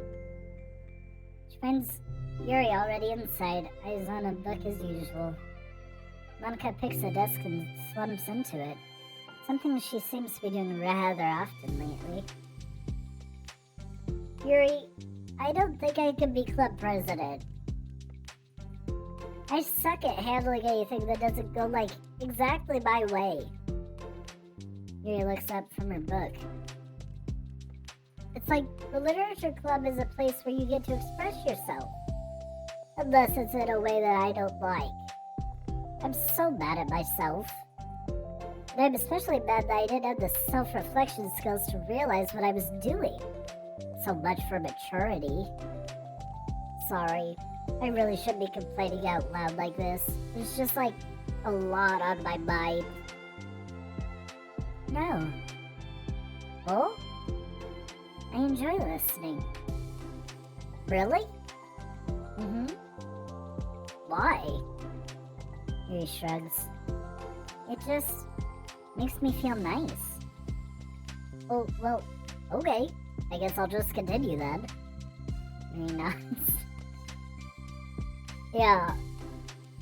Natsuki has been has kind of a blunt attitude, you know? It made me feel like she wasn't taking the club seriously. I couldn't even figure out why she wanted to join. I saw her friends talking to her in the hallway during lunch, and they were just so mean to her. Telling her to grow up and stuff like that. That the literature club would help her grow out of her manga. It just made me so mad, just let her enjoy it. It makes her happy. Why are you trying to take it away from her? When I had that thought, it was when I came to the realization that I was kind of doing the same thing, just in a roundabout way. I should have made her feel good about being passionate about something, but I just dismissed it. No, I was actually trying to avoid acknowledging it at all. I even did that with you, Yuri, when you first joined the club. You did? Yeah, I remember. Fantasy isn't really my thing, so I was just kind of trying to dismiss it, but then Sayori jumped in and took over the conversation. I should have reflected on that, but I didn't, because I just let Sayori handle it instead. And now I'm repeating the same mistake, except I really hurt someone this time. Monika shakes her head. I'm so tired of being afraid of things I'm not comfortable with. It's so stupid. I can just picture how much joy it would bring Natsuki if I let her share her passion a little. I'm so angry that her friends were treating her like that. I'm going to get them back for it.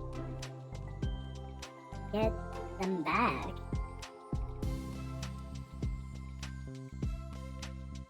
Yeah, I'll get them back by making sure that this is the literature club that Natsuki wants, not the one that they want.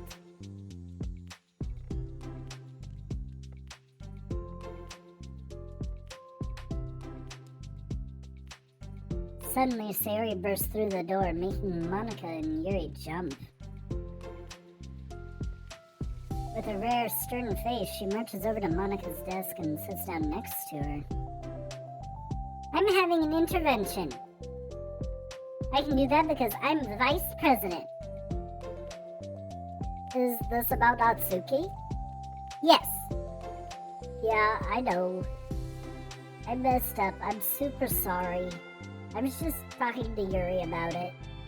Really? I was so dismissive of her passion that she felt threatened and probably just unwelcome. Literally the opposite of what the literature club is supposed to be. I really need to make it up to her. Oh. Yay, I did it! Thanks for the intervention, Sayori. I'm glad we're on the same page. Friendship wins again! So, how do you want to make it up to her? I have a plan. Sayori, do you know if Natsuki is coming to the club meeting today? She's... I don't think she is. I see. Monika was afraid of that, not because of her plan, but because she's facing the consequences of the damage that she's inadvertently caused. But the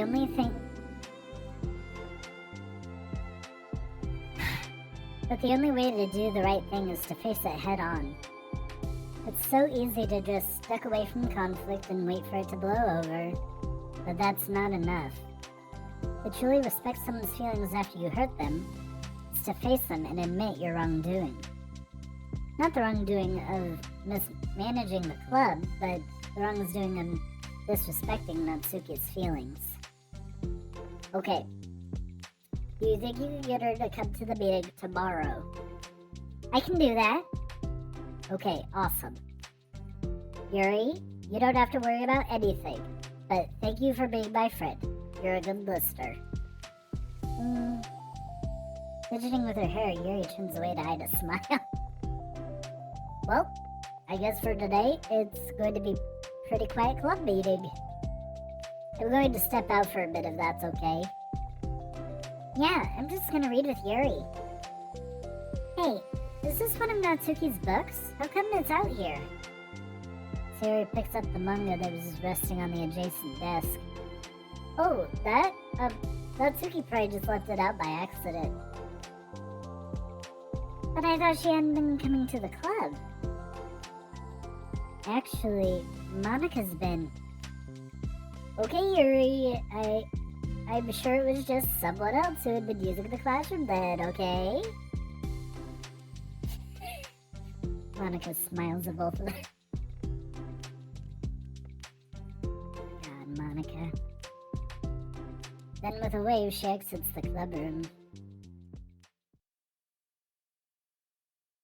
I really shouldn't have left that out. If Sayori catches on, she'll definitely tell Natsuki, and that would really get awkward. Now, I wonder if there's a keyboard I should borrow from the music room. What is your plan, lady? The time for the next club meeting has started. The time for the next club meeting has already arrived. Monika and Yuri are the first to arrive. I'm so worried. You think Sayori is going to be able to bring Natsuki? Yes. How do you know? Well, she's Sayori.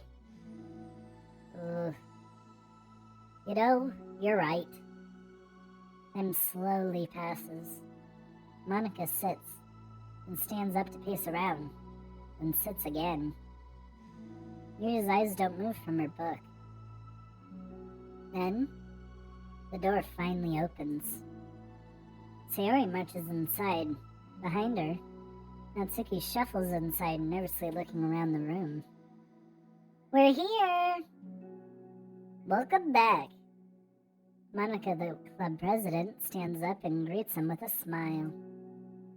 Sayori picks the desk and takes a seat. Natsuki sits closely next to her. Looking back and forth between the club members, Monika is struck with a nostalgic feeling. She would stand at the front of the clubroom night, just like this, struggling to picture just who may eventually be sitting before her. But imagination was never enough to predict how unique and diverse each member would be. Each with their own struggles, their own reasons for seeking the vision that Monika had, admittedly so vaguely advertised. Seeking trust, understanding, respect. What new lessons will the future hold for the literature club? Realizing she's getting ahead of herself, Monika takes a deep breath and returns to the present. Okay, everyone. The literature club is starting. We have an activity planned for today. Monika turns around to face the chalkboard. On it, she writes manga in big letters. Today, we're going to learn from an expert about a unique form of literature, manga. Oh, come on. Isn't this kind of forced? I know you don't actually want to do this, so just... Monika shakes her head. Natsuki, this is the hardest part. After making it this far, it'd be so easy to just smile and move on. But that's not enough. Not this time. I'm sorry. It was wrong of me not to take you seriously when you were kind enough to show interest in my club. I thought about it, and I realized how biased I was against manga. It caused me to disrespect you, and I am sorry. But I think you deserve to be able to share your passion with us. So, can I make it up to you? Well, thanks, but I know you're only doing this because Sayori told you to. Wait, that's not true. Monika planned this all by herself. I didn't even get a chance to talk to her. I was witness to that as well. This is the Literature Club. The Literature Club is a place where everyone gets to be themselves. We all have our own interests and our differences. It's my vision to let us freely express that. And it's my goal to respect everyone for them. So, I just want to learn about the things that make you happy. I think that you deserve to share that joy as much as anyone else here does. Is that okay? Natsuki looks away and hesitates. But it's really dumb.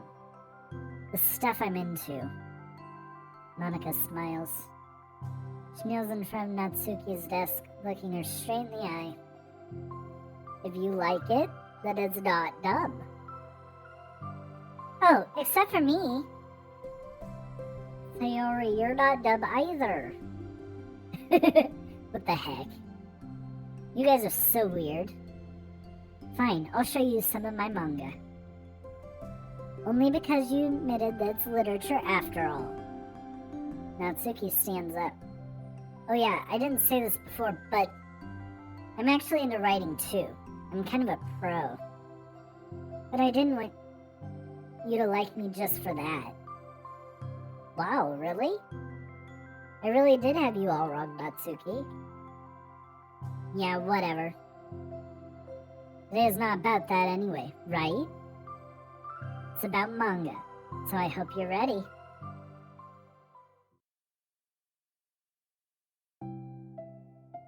A week has passed since Natsuki returned to the literature club. Since then, the club activities have been in full swing.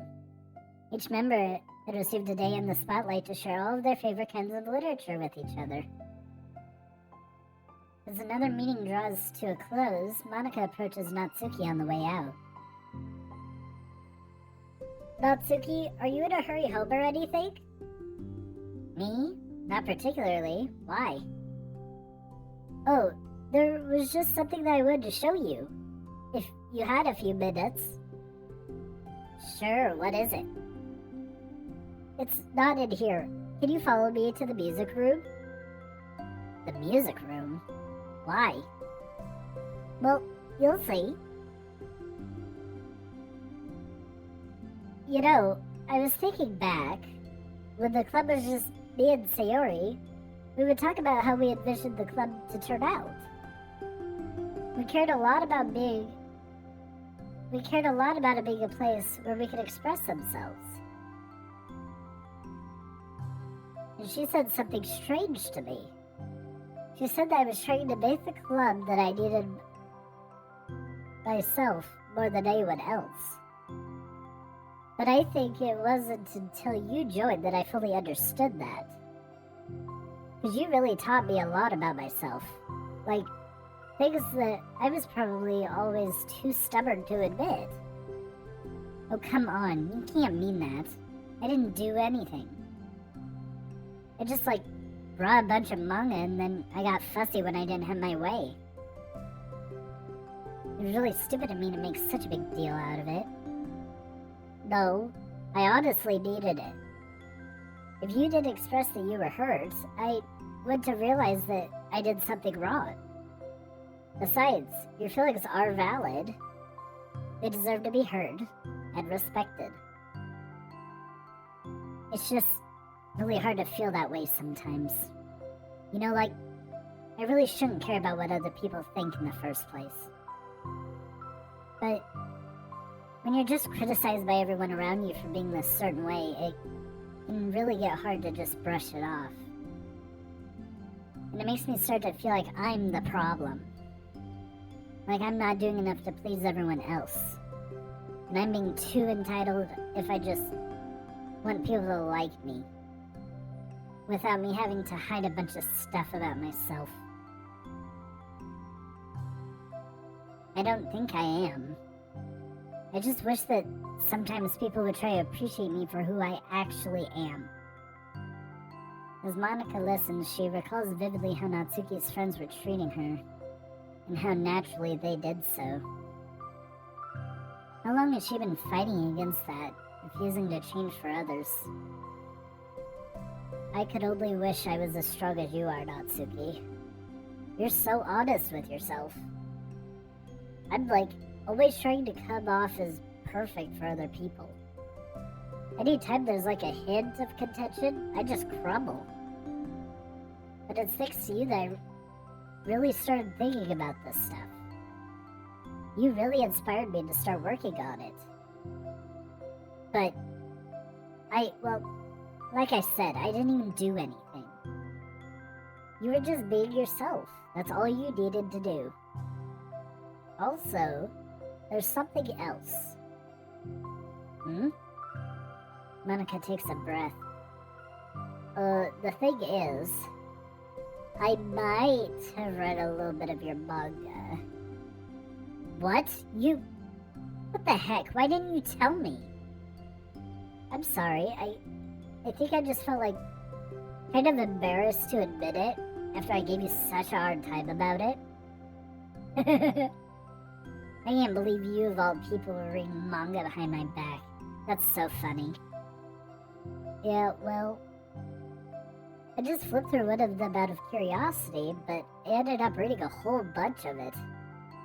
But I mean, one of the characters was in a literature club. What are the chances, right? You were reading Parfait Girls? Wow, you have good taste. Just one volume, and I kinda just picked it out randomly. Well, you have good intuition then. You have to tell me all your favorite parts. Well, I think it was some kind of weird fate, because the character isn't just the literature club. She also plays piano. It's just weird because I've always wanted to learn piano. She was like the perfect person that I always wished that I was. If I just did what I wanted, instead of always second-guessing myself. Monika walks over to the piano and sits down. I always felt like I should only share the absolute best parts of myself. The parts that will impress people or make them like me more. But after you joined the club, I really realized how self-destructive that mentally is. We share things because we want to express ourselves. Sharing experiences allows us to share emotion. And I just felt like I wanted to show you this, because if it wasn't for you, I never would have started playing. Hey, I think the credit for that one goes to Parfait Girls, not me. No. Well, maybe it's true that Parfait Girls put the thought in my head. but it was still you who inspired me to keep practicing every day. Every day? Because, you know, you just made me feel like if I want to do something, I should just do it. I mean, I still haven't been practicing for very long, and I'm really not any good at it yet, like, at all. But I wrote a song for the club, and I worked really, really hard on it. It doesn't have any words or anything, but, well, yeah.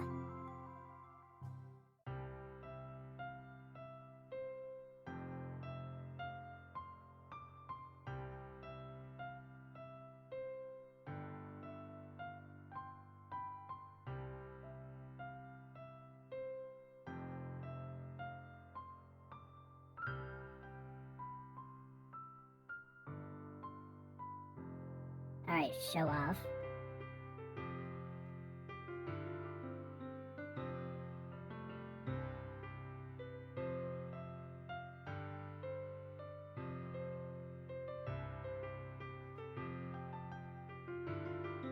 Say she is no good at piano.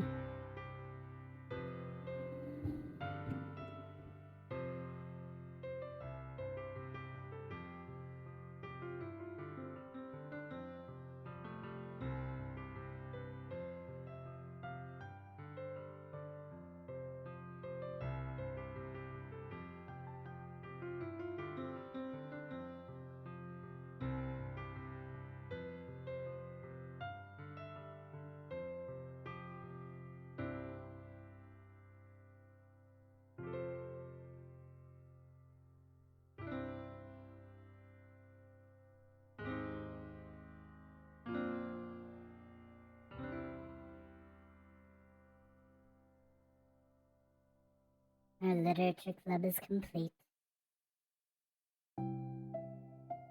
That's all. That was so good. It was? Yeah, are you kidding? You're like already a pro. Not even close. Does that song have a name? You said it was about the club, so... yeah. It's called My Song, Your Note. Because everyone brings something so unique to the club. It's completely different from how I first imagined it, I think. But I was like such a selfish perfectionist. It shouldn't be about me, it should be about everyone. And it's all of you who helped shape the club into what it is. I would never change that.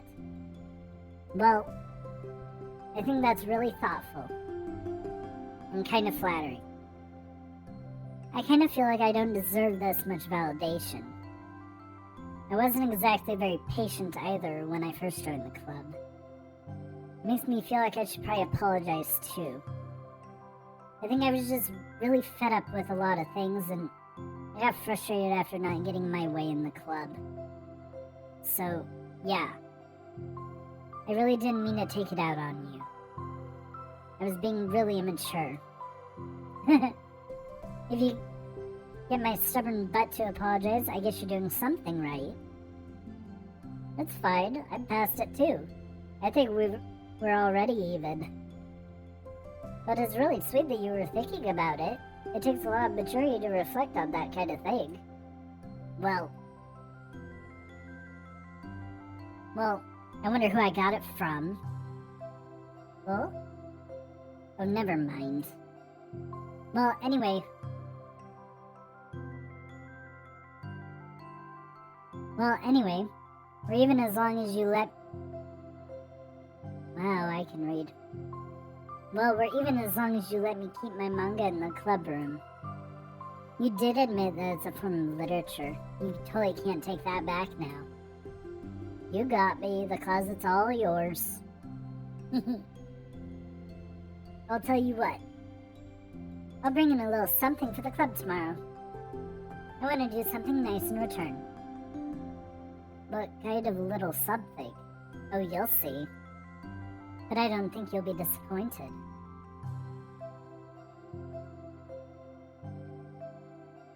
The next club meeting ends up being a particularly tasty one.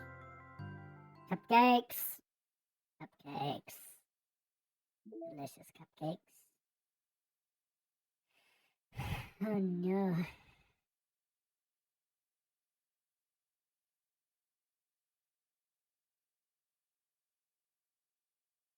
Chapter 4. Here we come.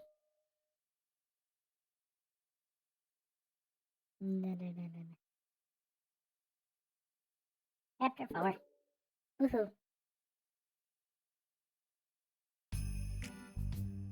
Natsuki! While Natsuki is messing with the orientation of her manga in the closet shelves, Sayori approaches from behind and pulls her into an embrace. God.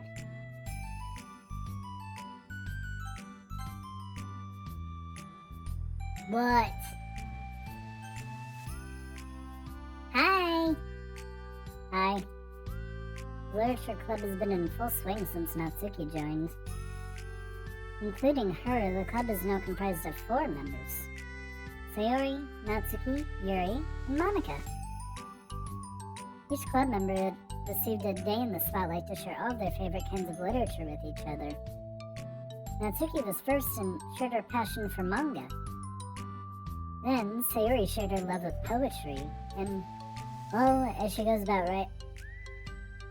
well as how she goes about writing it herself. Monika, who has multiple literary interests, decided to focus her day on short stories. And finally, Yuri managed to demonstrate her obsession with fantasy, with a little help and encouragement from Sayori. After the week was spent on their presentations, Monika decided to give the club members this next week to freely explore each other's literary interests. Sayori, having spent most of her time in the club so far with Yuri's fantasy books, is rather excited to begin her journey into Natsuki's manga collection. I want to read with you today. Tell me which one I should pick. Well, that depends on what kind of stuff you like. I mean, there's like romance, drama, comedy, mystery. I like all those things. Sayori reaches out and pulls a random book off the shelf and inspects the cover. Shouldn't this girl be wearing more clothes? You wouldn't like that one. In a panic, Natsuki snatches the book from Sayori's hand then replaces it on the shelf in a less conspicuous location. Okay, well, if you really have no preferences, then let's just start with something that's easy to get into. A lot of these don't start to get really good until like a few volumes in, and I wouldn't ask someone to make that kind of commitment unless you're already into manga. I could handle it. I did it with Yuri's book, at least. Well, I'm more considerate than that. Although I'm kind of impressed by your attention span if you put that much effort into her books. No, I have the attention span of a donut. But I love my friends. I can do anything if it's for them. Well, okay then. Let's pick you something that even donuts can read. I didn't say I was a donut, I just said that I have the attention span of one. You were just trying to call me sweet. You're so cute. No, how did you get that conclusion? And don't call me that. A donut? Cute. How come? I just don't like it. I don't need a reason. Natsuki yanks a book from the shelf and closes the closet doors. Someone asked you to stop? Then you just need to stop. People need to realize that. I'm sorry. I really didn't mean to hurt you. No, sorry, it wasn't you. Natsuki shakes her head while pulling a second chair over to her desk. I was talking about something else. I didn't mean to get angry all of a sudden. Natsuki averts her gaze and mumbles. You're like a nice person. So I wasn't talking about you. I still learned a valuable lesson. Sayori speaks softly as well, feeling shy after receiving the unexpected compliment. Well, anyway. Here's a book, so just start whenever you feel like it. What's it about? Well, it's like a comedy, and there's romance too, obviously. Sayori looks at the title. It's called Love is Another Word for Luck. It's about a girl who keeps accidentally running into the same guys, and then you find out, like... Well, you should just read it. But you have to tell me what you think. I can already guess who you're gonna ship yourself with. It'd be so funny if I'm right. Ship? I don't get it. Never mind. Let's not worry about that yet. Just make sure you tell me what you think. Oh, okay. I'll start then. Hey, maybe tomorrow we can do some Hey, maybe tomorrow we can do poetry too. Oh, yeah, I guess. But don't you want to finish this first? Yeah, but we could do both. I mean, unless you don't like poetry, then I won't make you or anything. No, it's just... Well, never mind. We can worry about it tomorrow. After the club meeting ends and Natsuki and Yuri leave, Monika strikes up a conversation with Sayori. I see you and Natsuki... Wow. I see you got Natsuki to share some of her manga with you.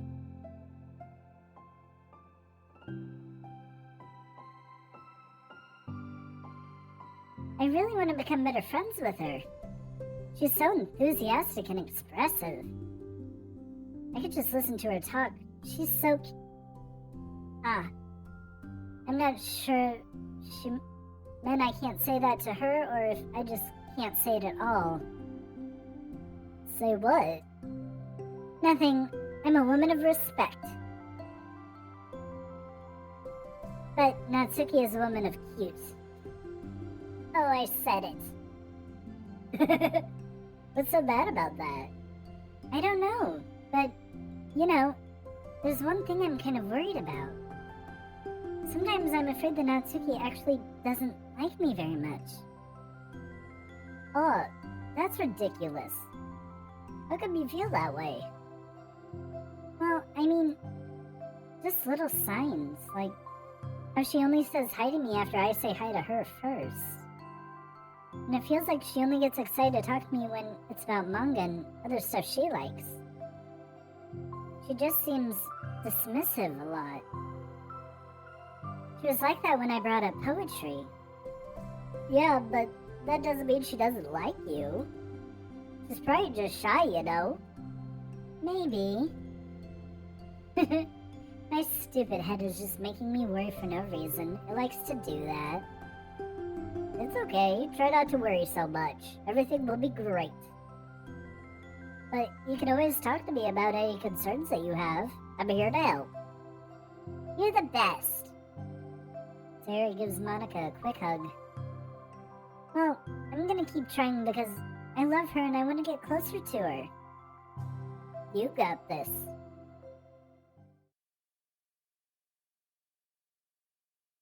Objective. Make Natsuki like us. In effect. After the next club meeting starts, Sayori is the last one in as usual. Trotting into the room, she sees Natsuki sitting alone by the closet, reading what must be manga. Without hesitation, Sayori pulls up a chair and plops herself down right next to Natsuki. Hello there. Hi. What you reading? Can I read it with you? Natsuki pulls the book away from Sayori. Can't just start in the middle. There's spoilers. Besides, what about the one I gave you yesterday? Sorry, I was just curious. Well, anyway, I've been waiting forever for this volume to come out, and it just came out yesterday, so... Oh, that's exciting. Well, I'll let you read it then. Can I sit next to you, though? Sure. Sayori plops herself down next to Natsuki and then pulls out a blank sheet of paper. Natsuki reads in silence, save for the periodic flutter of a page being released from beneath her thumb. From Sayori's side, only the light tapping noises of her pen meeting the paper can be heard. Time passes. Sayori's paper is filled with scribbles and the margins are lined with stick figures. Natsuki lets out a deep sigh and closes her book. Did you finish? No, but it's a good stopping point. My head is swimming. I need a break. Natsuki stretches her arms. Aren't you bored? No, I was writing. Oh, I saw all the stick figures and thought you were just bored. I just draw those when I'm thinking or waiting for inspiration. I made friends with them all. This one is sad because she thinks the night sky is pretty, but she can't look up at the stars in public without everyone thinking she's a weirdo. And this one has problems with his back, but the doctors can't figure out what's wrong with him. The heck? You're the weirdo. Wanna read the poem I'm working on? Sure, I guess. Sayori slides the paper over to Natsuki. As Natsuki reads through the poem, she furrows her eyebrows. She slides the paper back over to Sayori. Don't you ever feel weird just sharing all your thoughts and feelings like that? I mean, your poems are like really emotional. Is that bad? Well, no, it's just an observation. I think people can get closer to each other if they find ways of expressing their feelings. Well, Natsuki begins to protest, but she can't find a good way of putting her thoughts into words.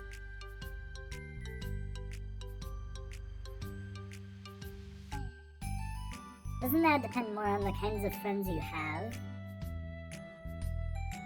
I don't know. To each their own, but I've never met anyone I'd feel comfortable sharing my poems with. Not that it's you, it's just how I am, so... You write poems?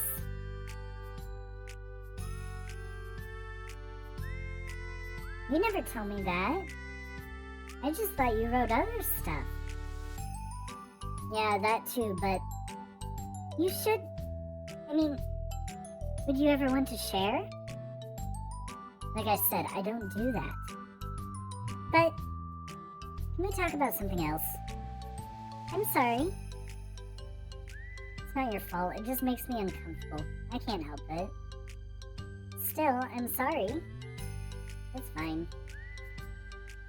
Well, let's move on to something that makes us both happy. I should continue the book you gave me, since I didn't get very far yet. Sure.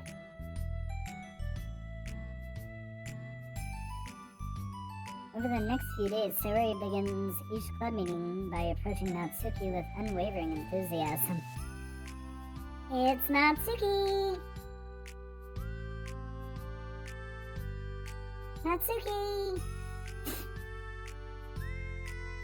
Hi, Natsuki!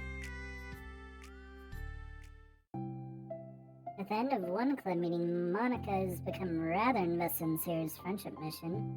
Starts in an innocuous conversation with Natsuki while she packs up. It's cool that you've been finding time to spend with Sayori. She was pretty excited for the chance to read manga with you. Yeah. I'm sure you've been enjoying the chance to share it too, right? Yeah, mostly. Oh? Natsuki glances over her shoulder but doesn't reply further. What's on your mind? Nothing. You know what? I don't talk about people behind their backs. Oh. Natsuki falls silent, but she just fidgets instead of getting back to what she was doing, as though she wants to say more. It's okay to share your feelings. That's different from talking about someone behind their back. I guess. I just hate when people talk about me behind my back, so I'm better than to do it to others. Monika shares a bright smile. You're really considerate. Thanks, I guess, but it doesn't feel like it. You can trust me. Natsuki stands in silence for a moment, still fidgeting. I just feel smothered sometimes. I'm not used to someone being like all over me right after we meet. I mean, it's fun to hang out with her, but I just have no control over the pace. I can't just meet someone and instantly become friends with them and like share everything about myself. That's not how it works. I just want to chill out sometimes. Oh, I didn't realize that was happening. It's fine. Why would you have? I know. I just feel bad about it. I know Sayori, so I should have realized. Monika navigates through her tinge of guilt, which has surfaced mainly due to her being the one who previously encouraged Sayori's behavior. Despite not knowing the situation, Monika can't help but feel a little responsible. Do you want me to talk to her about it? No, I wouldn't like that. Well, I don't know. I could, divert her into another club activity for you, or something. No way. That'd be so underhanded and mean. Sorry, I didn't think that one through. Besides, just because I complain about it doesn't mean I'm asking for someone to solve my problems for me. True. I'm sorry. I guess I just instinctively want to try to solve problems, even if I haven't been invited to.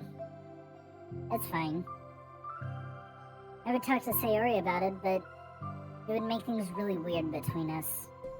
I feel like it would make her just constantly be afraid that she's bothering me. I don't know how to just keep things natural. Well, I think if you do a good job expressing all of your feelings, she would totally understand. Sayori really needs to be the best she can for other people. I think she would actually be happy that you want to improve your friendship with her. Maybe. Ugh, it just feels so dumb. Talking to someone about how to be friends with them. It's just weird. And not cool. Monika shrugs. It's the literature club. Then she mumbles through a stifled laugh. It's not the cool club. Hey! Sorry. That just tickled me for some reason.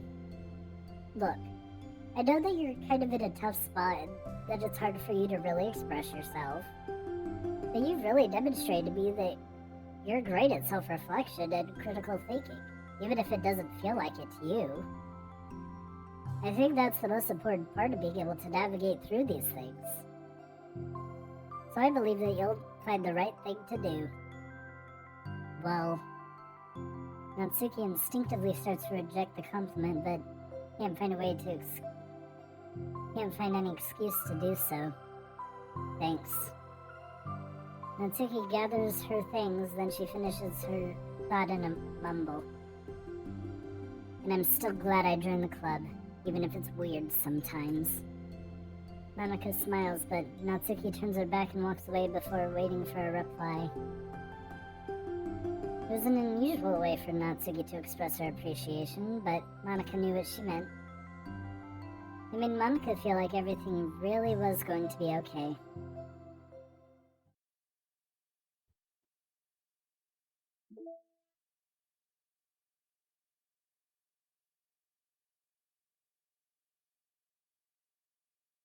Oh, part 2 is always the scariest.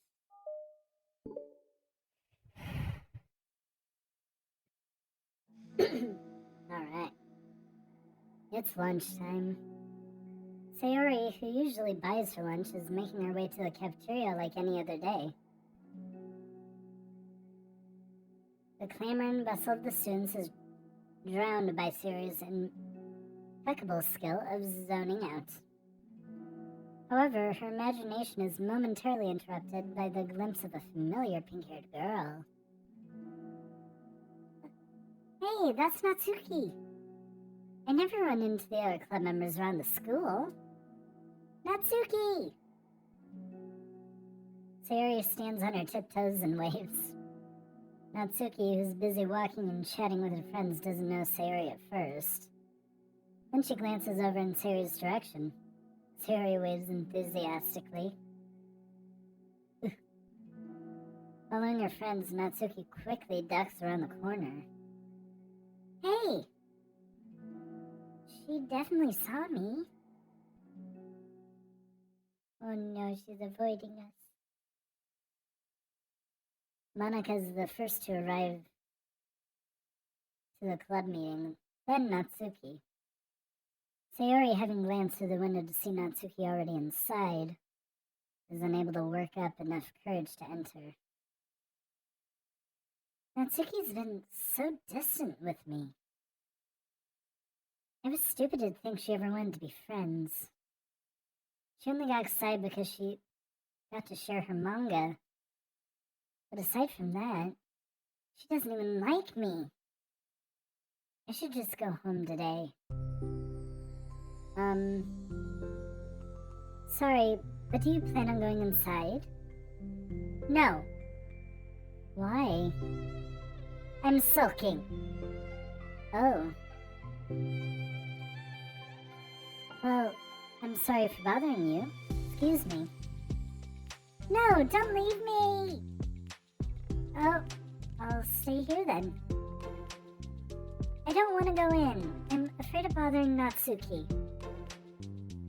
I saw her at lunch today, so I waved and called out to her, but instead of saying hi, she just ran away from me.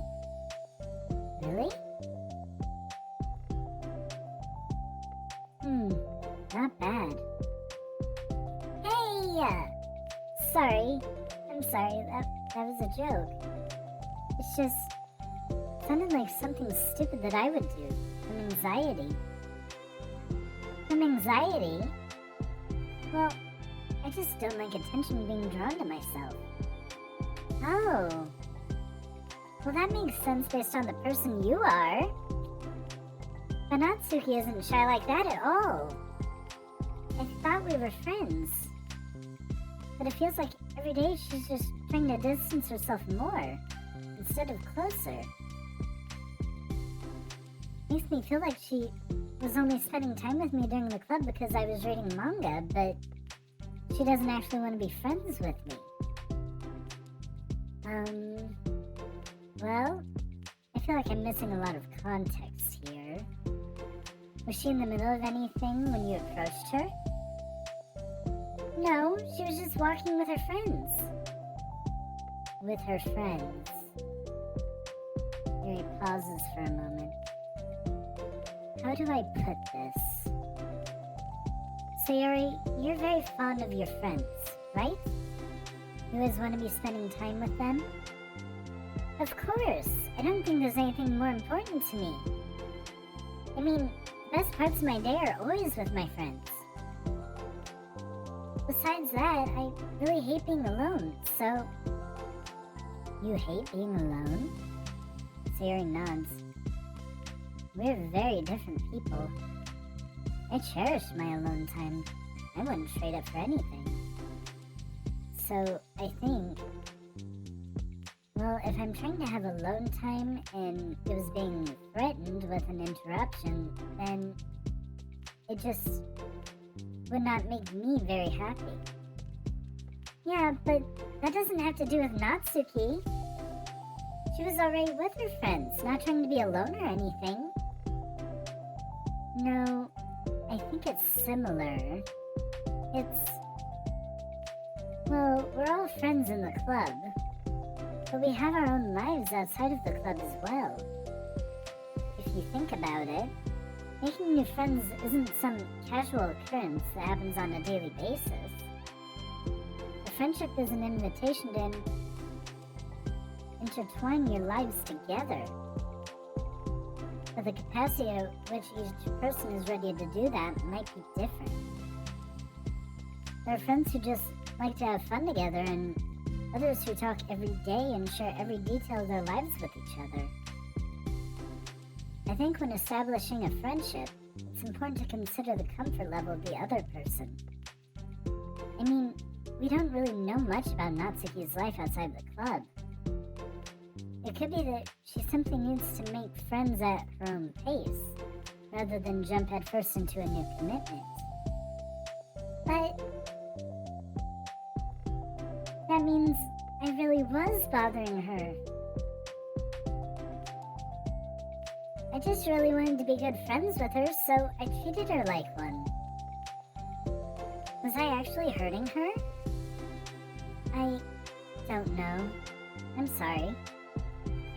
My insight was really only based on what I understand about my own needs. And Natsuki and I are completely different, so why was I so selfish? Even if that is true, then it still means I hurt her. I think I messed up. Yuri, with you, I think I was really careful to understand your needs when I was becoming friends with you. But I wasn't careful at all with Natsuki because she already seemed very social.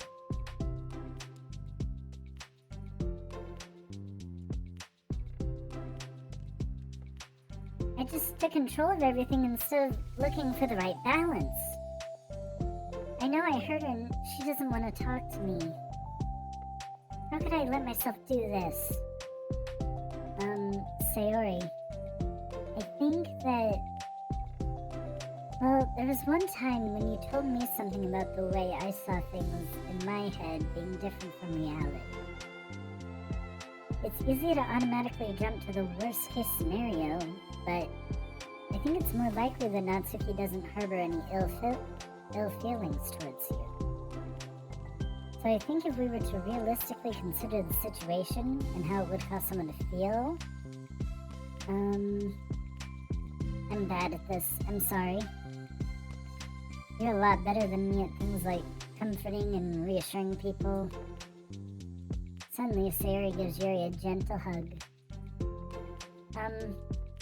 You're the best, Yuri. I'm sorry for burdening you with this. You're trying so hard for me. You're such a sweetheart. It's not a burden. I enjoy listening to others. And my friends deserve happiness. Sayori beams. Well, I think I'm gonna give Natsuki some space. She should do what she wants. And if she still wants to be friends, well, then I'll learn her needs and I'll match her boundaries. Yeah, I'm sure that's what's best. I wish I didn't feel so awful and guilty. It makes me feel desperate. Like I need to make it up to her by trying to make her happy. But that's not what she needs. I just have to tell myself that. It hurts, but I guess it means I still need to grow. I really want to grow as a person. If it's to be better for my friends, I want that. That's very mature of you, Sayori. I'm mature. Sayori hops up and down on her toes. So, does that mean you'll be going home after all? Sayori shakes her head. I need to be here to show her that I respect her space. I'll just spend the club by myself today. Yuri nods in understanding. You can go in first. Okay. You're blocking the door. Oh! Sayori steps aside. By the way, before Yuri enters the clubroom, Sayori interjects. You said that you and Natsuki are completely different, but I don't really think that's true. I think you're actually really similar in a lot of ways. Yuri smiles and shakes her head. Sayori, that's absurd. You're very silly sometimes. Yuri turns and enters the clubroom. What? After a moment, Sayori follows.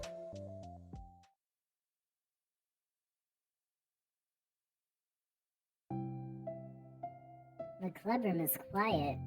When Sayori walks in, Natsuki glances in her direction.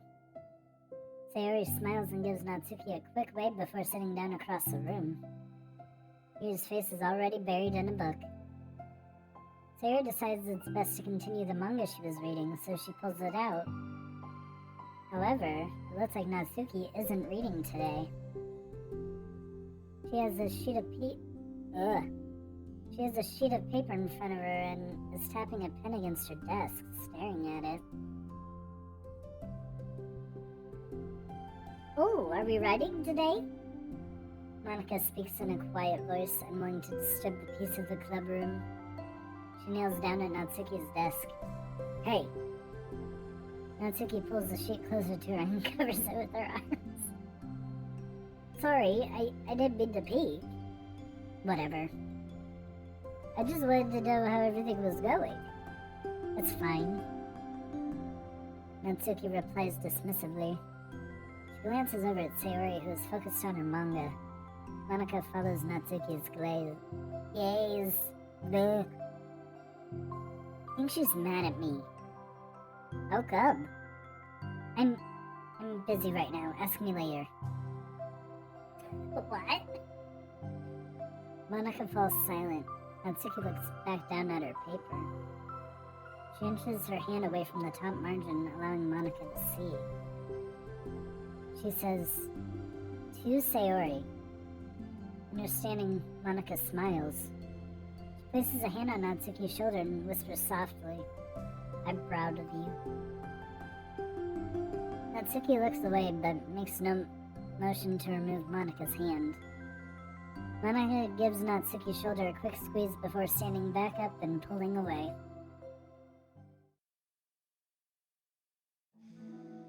The end of the club meeting passes. Yuri has already departed. So is Monika after checking on Sayori and Natsuki to ensure they wouldn't stay too late. Sayori was determined to finish her manga volume before heading out since the end was approaching. However, with Natsuki also staying late for an unknown reason, a silent tension hangs in the air. After finishing the volume, Sayori brings it to the closet to put it away. She slides it back onto the shelf while Natsuki watches. Then Natsuki gets up and pulls it back out in order to return it to its proper location. Sorry, I didn't know where it was supposed to go. That's fine. The two fall silent again, avoiding eye contact. They both look like they're about to say something, but neither can break the silence. A moment passes. Well, I'll be on my way. See you tomorrow. Sayori turns away to hide her pained expression, then walks away from the closet. If there was any proof Natsuki no longer wanted to be friends, this was it. Defeated, Sayori carries herself out of the clubroom. Once in the hallway, Sayori takes a deep breath and hits her palms against her cheeks to clear her head a little. Suddenly Natsuki's stammering voice calls from behind. Natsuki? Startled, Sayori turns back around to face Natsuki. Natsuki fidgets and anxiously continues with a shaking voice. I have a lot of things to say. Me too. But you go first. Natsuki bites her lip and can't say it. Slowly I can read. Natsuki bites her lip and can't stay still. Well, first of all, she cuts herself short, struggling to continue. Trying to force the words out, she stamps her foot and hops up and down a little. I'm sorry for the thing I did at lunch. I'm sorry about being kind of mean lately. It's really hard for me to I'm not good at things that make me uncomfortable. Especially when it comes to, like feelings and stuff. So, face burning, Natsuki clams up again. Instead of continuing, she simply holds up a sheet of paper for Sayori to take. The best place in the world. I love my bedroom. It's full of bright colors and soft things. The sunlight shines in and makes everything sparkle. It's the best place in the world. It has all my treasures, all my books, my collections, my memories. All of my dreams were born in this room. It's the best place in the world. It has all my secrets, all my failures, my fears, my feelings. Sometimes I feel so fragile that the door will break at the slightest touch. But it's still the best place in the world. But when someone knocks, I get scared. I brace my arms against the loose hinges. Please don't break. Please don't come in. I'm not ready. It's my best place in the world. The knocking won't stop. I block the door with furniture. An eye peeks through the keyhole and I panic. I'm trapped in the best place in the world. I'm not ready to share my favorite place. I need to clean my secrets and make my bed to hide my nightmares. I need to touch them up, put them away, see them again. I have so much to do and I'm scared. I'm not ready. But it's still my favorite place. I still want to share it. However long it takes, if you wait patiently, I'll eventually open the door. And I'll show you the best place in the world. It's a poem. But I thought,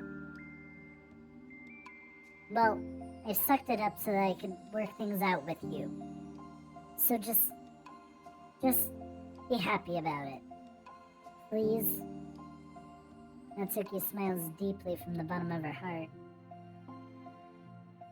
I'm happier than I could express. I feel so awful, but I'm so happy that you would do this for me. I actually realized before the club meeting today that I made a mistake. I got so caught up in the chance to get closer to you that I forgot to think about what you wanted. And now we probably have different ways that we like to make friends. About like the friendship stuff. I mean, it's okay. I understand. So you don't have to force yourself to talk about it. Your poem did a good...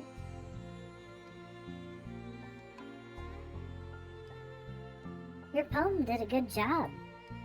So don't force yourself if you're not ready yet, okay? Natsuki nods. You don't have to feel like you did anything wrong. It was my fault, and I'm sorry. I wasn't mad at you today or anything like that. I actually felt really guilty and wanted to give you some space. I was thinking it's silly that I just approach you all the time and that I should just let you approach me when you want to. Just whatever makes you comfortable. I'll respect that from now on. Friendship should always start with those things. With the right balance. Natsuki nods again. One thing about that. Well, I don't want to have to approach you all the time either. I just want it to be balanced, like you said. Sayori nods. I understand. We'll make sure of that together then.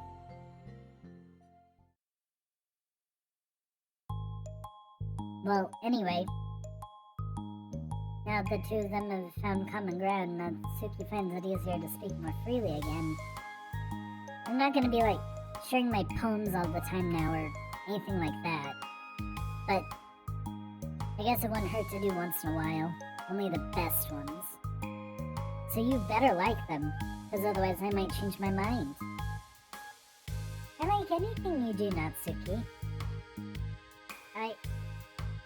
I was just saying, more importantly, I have to tell you about my new boyfriend. Huh? Oh, from the manga? Wait, I need to guess who it is. You definitely won't be able to guess. The two walk down the hallway together. Oh my god, we have so much to talk about. Darn, I should have...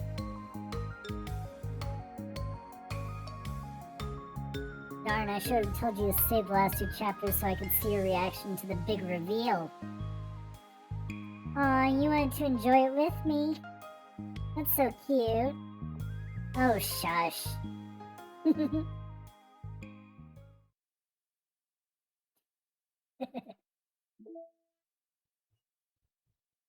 That was a fun ending. Reflection.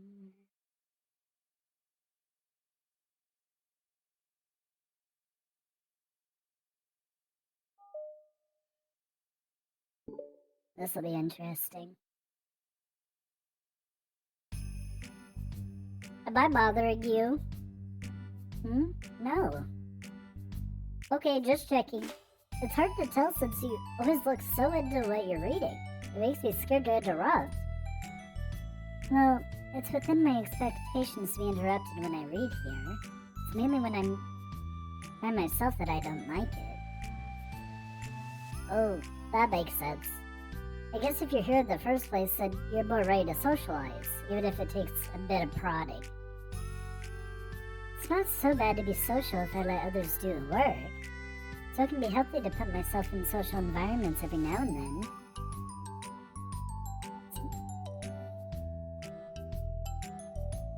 It's mostly difficult when I don't know anyone, or there are too many people, or everyone's being too silly for me to keep up with. Yuri glances across the room at Sayori and Natsuki. Sayori has her head cocked back and her mouth open, trying to catch pieces of a cookie that Natsuki is lobbing into the air, but the pieces keep bouncing off her face and hitting the floor. Maybe I should say something. No need, they just ran out of cookie. What a waste. They've really become good friends, haven't they? I'm happy. Sayori seems particularly good at making that happen. But the two of them are both on the energetic side, so I suppose it works out well. Yeah, come to think of it, you and I haven't had many chances to talk one-on-one, have we? Though that may be particularly my fault, since I'm supposed to be the one engaging club members. Not at all. I've probably formed the habit of drawing minimal attention to myself. The responsibility is equally on me, at least to display some openness to engage. Well, what about during times like lunch? Do you meet up with friends? I just read. Oh. But I like it that way. Feels nice to be carried off again after a morning of classes. Do you always read fantasy? Oh, not always. Suppose it's all I've read recently, but only because I'm in the middle of the series. There's still 2 more books after this one. I guess those long books suit you well, since you spend so much time reading. Well, fantasy may be my favorite, but after that, I'm more or less indiscriminate to genres. I'll read anything with depth and maturity. Oh yeah? Even like romance? Well, there are a lot of books that have elements of romance in them. Oh come on, Yuri, you know what I mean. Monika lowers her.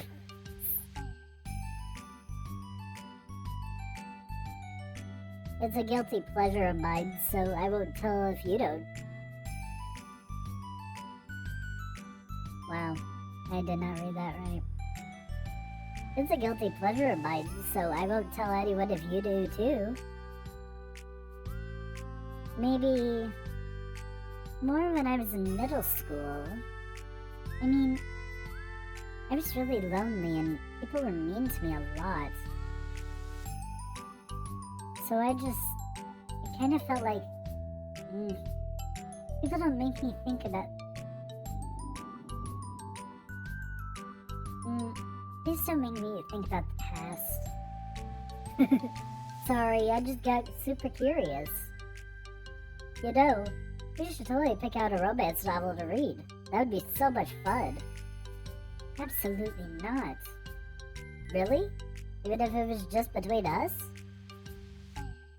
Try asking someone who has no shame, like Natsuki. Ouch. Sorry. I swear I didn't mean that. Well, I guess it was my fault for pressing you. I'd like that for things that I passed, too, you know? Things I feel too embarrassed to re-experience. There's nothing wrong with growing out of things. It happens to everyone. For instance, Natsuki's interest in manga reminds me quite a bit of how intense I used to be about my own interests. It makes me think that she'll likely grow out of it too. Hey, were you talking about me? No, we were just talking about how our interests have changed over the years. When did you get into manga, Natsuki? Like a couple of years ago, I guess? I was already sort of into it before that, but I wasn't really going hard until then. Oh yeah? What was it that inspired you to get more into it? I don't know. I guess... let me think. It was after I discovered a series that I really liked. Yeah. I was just like, really fed up with a lot of things, and I got super into this one series and that I really related to. I guess I had an edgy phase where I just hated everyone around me and wanted to be by myself. Hey, kind of like Yuri. Monika. Sorry. That's completely wrong. So, it's still cool that you both really found your thing. They're almost like opposites, but it sounds like they helped you through it. Oh. I can read. They're almost like opposites, but it sounds like they helped you a lot through hard times. You know it. Wow, what the heck? Is that book even bigger than the last one you were reading? It's technically slightly longer, but not by very much. How high do you think it would go if you stacked the whole series? Natsuki estimates by holding her hand high above her head, sizing up an imaginary stack. I should get one of those mangas that's like 50 volumes long so I can say I've read more than you. Not that I have the money for that. Please, that would hardly count when your books only have a few words per page. I know, I was just joking. I can never actually read books like you. It's too boring for me. Yuri shoots a glare at Natsuki. It's not boring. Chill, I said for me, not for you. I can have my own opinion, I just think it's too convoluted. Sayori, are those from the floor? Gross. Also, wash your hands before touching any of my books. But my hands aren't dirty! Just do it, the oils are there even if you can't see them. Fine. Sayori trots out the door and Natsuki follows. Yuri, you look a little upset. What kind of nerve does she have to call my hobby boring? Well, she did correct herself. Hardly. She was so condescending. I don't mind if she thinks it's not for her. I already understand that it's not for everyone. But she knows well how much these mean to me.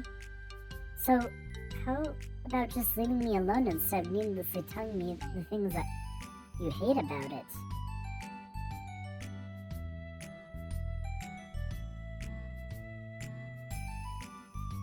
Hello, Juice Polydot. Welcome. As I stumble through these sentences. I'm sorry, Yuri. You may be right. This won't be the last time people have strong feelings about what they like and don't like. Especially at a literature club, so I should figure out how to mediate discussions to keep them positive and constructive.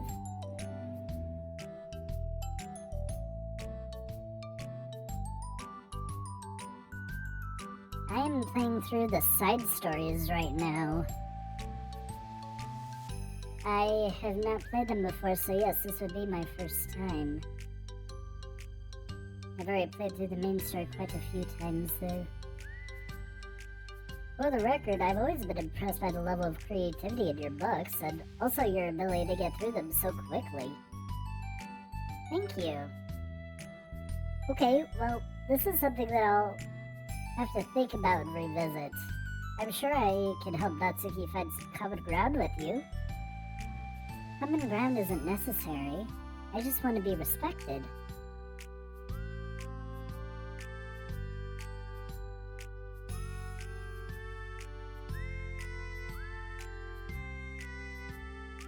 I agree, I have also liked the side stories a lot so far. It just gets scary when the stuff gets sad. That then, either way, I'll do my best. I'm skeptical when it comes to Natsuki.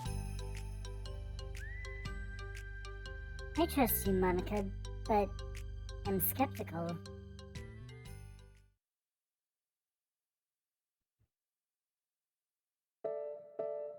Okay, everyone. We have a special club meeting today. As you know, the Literature Club is a place where we get to share things that we're really passionate about. But that also means we should be mindful of how we respond to each other's feelings. I think we have a chance to turn our differences into positive energy for each other. Are you being a little dramatic about this? This is important to me. Well, sorry. I just feel like I'm being accused of something. No, I'm not accusing anyone of anything. I'm sorry if it came off that way. But our conversation yesterday made me reflect on the power of language. And I thought it would be a good topic for the Literature Club, don't you think? I'm sure we're going to have differences in opinion a lot, so I need to make sure we're prepared to keep a positive atmosphere in the club. If you say so. Sure. The cool thing about language is that it gives us a lot of different ways to express the same idea or emotion. We have a lot of control over how we want the other person to feel when receiving our thought.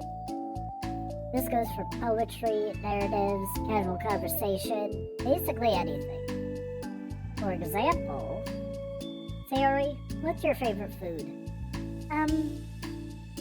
I have them organized by category. Should I start with snacks, or do you mean full meals? Should I include breakfast? Oh jeez. Okay, how about your favorite fruit? That's easy. Cherries. Really? I always thought cherries tasted nasty. What? Cherries are delicious. Oh, that's a pretty strong reaction. Well, I just don't understand how somebody could think cherries are nasty. How does it make you feel? I don't know. Sad? Defensive, maybe? Yeah, I got defensive. See, the reason you had such a strong reaction wasn't just because I don't like cherries. Because you felt like your opinion was under attack. But that's weird, right? Something like taste is completely subjective. But when I say something like, I think cherries taste nasty, I'm using objective language. I'm challenging Sayori's reality that cherries are delicious with my own, which is that cherries are nasty. Wait, hold on.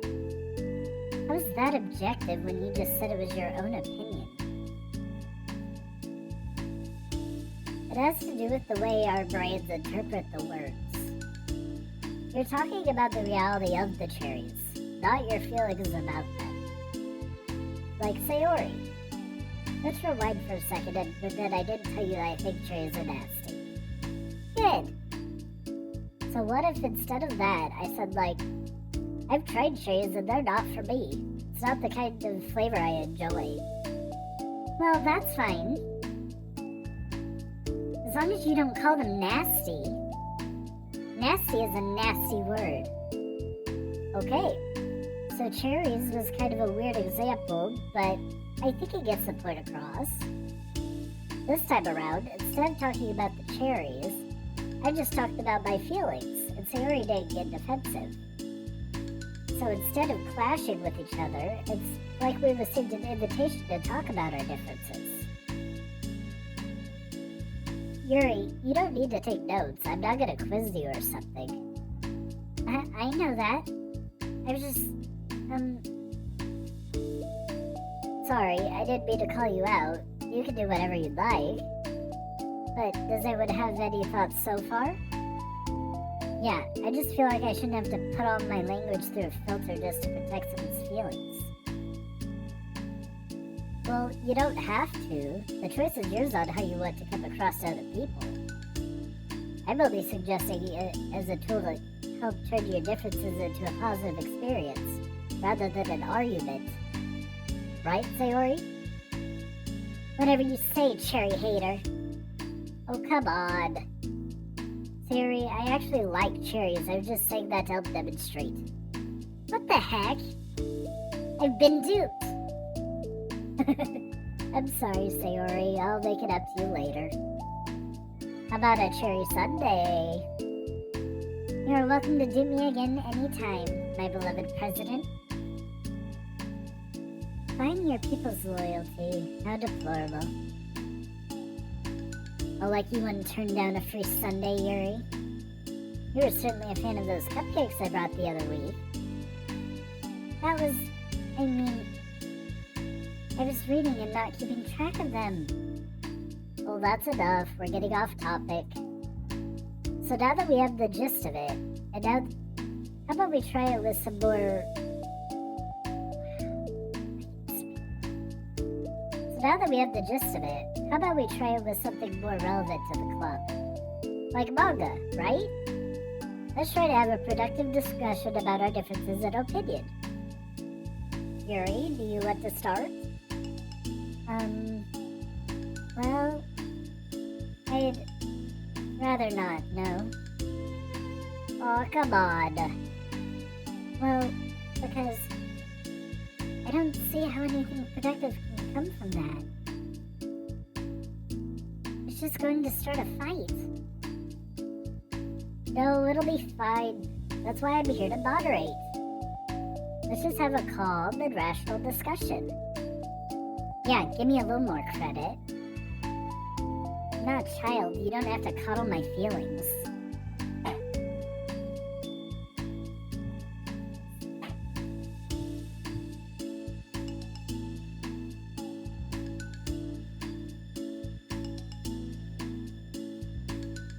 I always think it's more respectable to just speak your mind. Respectable. Here's expression changes at the word. As Monika recalls, being respected was the crux of the matter for Yuri. Well, the point of the exercise isn't exactly like, it's fine. I have nothing against anyone personally. You're entitled to enjoy whatever it is you like. I just prefer more depth and nuance in my reading material. I look for stories that are imaginative and sophisticated beyond the surface level. Oh, well that's just a misunderstanding then. I thought you were going to say the manga's for children or something, like I don't hear enough of that. But there's plenty of deep manga. I'm not clueless about manga. I've read my own fair share when I was younger. What? Are you serious? How come you never told me? Because I'm past that point in my life, and I really prefer not to revisit it. I prefer more mature things now. Excuse me? Okay, hold on. Can I jump in here? Let's try to keep things subjective. Because if you imply the manga is immature, then aren't you implying that someone is immature for being into it?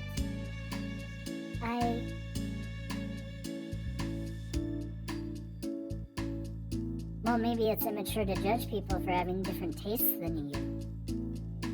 Natsuki. Nobody is immature. I've read Natsuki's manga and Yuri's fantasy, and I love them both in their own way. Okay. It's great that you like it, but I still find it boring. Boring isn't subjective. Okay, it bores me. That's subjective. But, I mean, the thing about...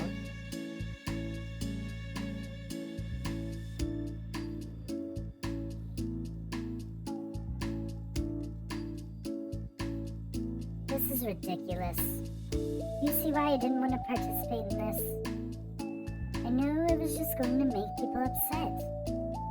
I'm not upset. Like I said, I don't care what other people think. But I always got the impression that you secretly looked down upon me, so I'm glad my suspicions were confirmed. That's not true at all. You're making assumptions. You can't blame me for getting defensive when nobody ever has the least bit of respect for the things that I'm into. The only thing that I look down upon is when people make fun of me for just being myself and trying to mind my own business. What? Have you looked in a mirror? Tell me again about respect after calling all my interests immature. You can't... Please stop. Please. You don't mean the things that you're saying right now. Let's just be friends. I did mean for this to happen. Well, it did. So please don't invite yourself to try and solve other people's problems next time, okay?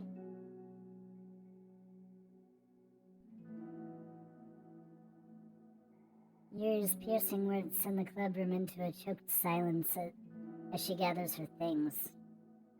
She leaves. Holy crap. I've never heard her sound like that before. She must be so pissed. Well, you weren't very nice either, so... I was just saying. How did this happen? It's my fault. Yuri wasn't wrong. I should have tried to moderate a conflict.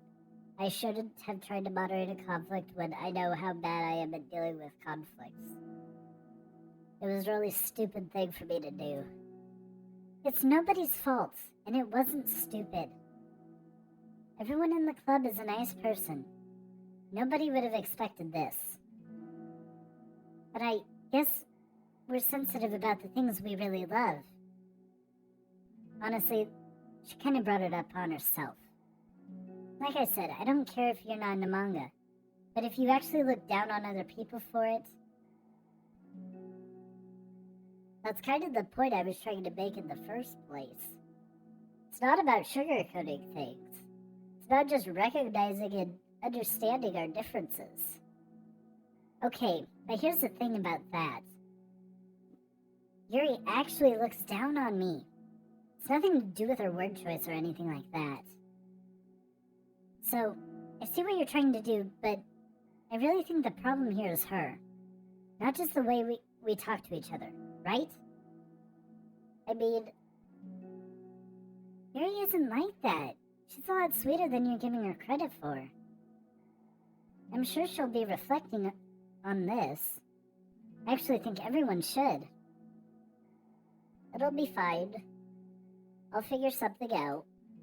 Wow. I'm just like saying that instinctively. I'm just setting myself up to cause more problems. This wasn't your fault, Monika. You don't have to beat yourself up over it.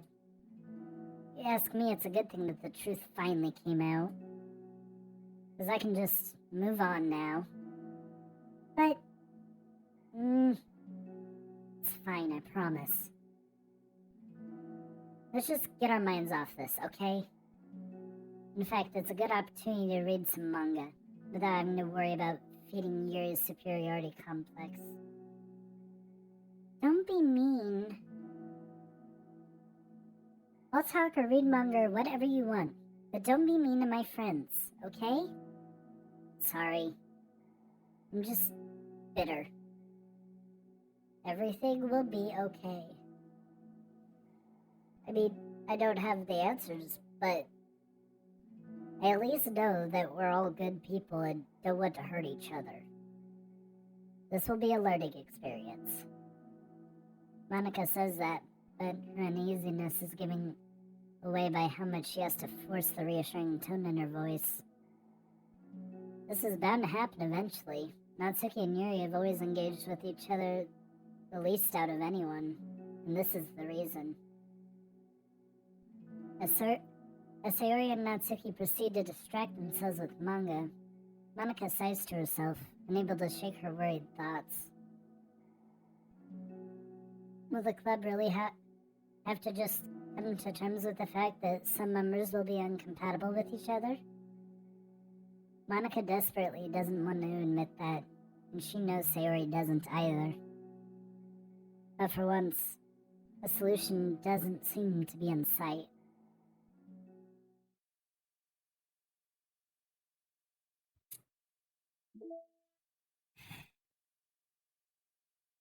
The endings usually aren't always that bitter. That was a bit of a bitter one, though. Well, hopefully it will resolve peacefully. A new day arrives. Sayori arrives at the clubroom earlier than usual. That is, not late. As she enters, it appears to be empty still. So she sits down at a desk and pulls out a sheet of paper penned to jot down her thoughts. Sayori has made a habit of scribbling her thoughts and feelings onto paper whenever possible, as it tends to serve as her best inspiration for poetry. My heart feels vacant because the ship sailed away. Yo. Ah! Natsuki! Natsuki pokes her head out from behind the closet door. Sorry, didn't mean to scare you. But it would have been a lot more awkward if I didn't say anything. I doubt you want me listening in on your poetry thing. Yeah. Thanks for realizing that. Should I let you finish that up then? Oh no, it wasn't... I just do it whenever it's convenient. You're not interrupting. Where's Monika, by the way? Oh, she's out in the hallway. Huh? Why? Well, just in case she runs into Yuri. Sometimes Yuri's too nervous to come into the clubroom by herself, so... Oh. Jeez. Did Yuri really let things bother her for that long? She can't control her feelings. For some people, it's really hard to cope when you get a bad thought in your head. Maybe you can distract yourself for a little while. But as soon as it's just you and your thoughts again, it comes back. I just want us to have a normal club meeting. It's a lot easier to pretend like it never happened if we all just ignore it and move on. I don't want to be bothered by this. So stupid. Her opinion of me doesn't matter anyway. Besides, it makes me feel really guilty, and I hate that too. It's okay to have feelings. It doesn't make you weak. Let's figure this out together. Fine. Only because you're good at this stuff. Let's try to come up with a happy scene. Maybe that will help us understand where your bad feelings are coming from. Well, I was happy the way things were before we had to have the conversation yesterday. What part of the conversation made you upset? Was it Yuri being mean about the manga? Maybe. I doubt it, though. My friends and other people make fun of manga all the time, but I just brush it off and ignore them. Something about it just got to me this time, and I hate it. And I hate that I'm letting that happen. Is it because it came from Yuri? No, why would that matter? Well, maybe. I hate that she thinks she's so much better than me. Just because she likes to pretend to be all sophisticated. Yeah, that's what it is. At least that other people decide that they don't like me or manga or whatever. But Yuri acts like she's too good to even give it a chance. I'm sorry. Everyone deserves a chance. Yeah, exactly. Would you give Yuri's books a chance? Huh, after this? Obviously not. What about before this? Well, I would until I got bored, which wouldn't take very long. But if you actually keep an open mind, then it's not hard to realize that a story can be deep and meaningful without being needlessly complicated. I see. But you know, I like Yuri's books. Yeah, but you like manga more, right? Sayori shakes her head. I like them both. I like them in different ways, but I like them both. I mean, the manga, it's really honest and fun and easy to just let go with. And the fantasy has a lot to interpret and uncover, and it's really rewarding to have some good quiet time together with it. But the most important thing is that both the manga and the fantasy are true to themselves. So I love them both. And I think there's room for both of them to be in the same club together. And just feel like maybe they have more in common than you would think. How do you get along with everyone so well? I always get into fights with people. Like first it was with Monika, when I was new to the club, and then it was you, and now it's Yuri. And I'm always like, oh, that person is being such a jerk, and if they just realized that, then we could at least get along. But nobody else has this problem. I just keep running away from the reality that everyone's just a jerk to me because nobody likes me. And I don't know why, and I don't know what to do about it. I don't know what's wrong with me. I hate it. Natsuki. Sayori puts a comforting hand on Natsuki's shoulder.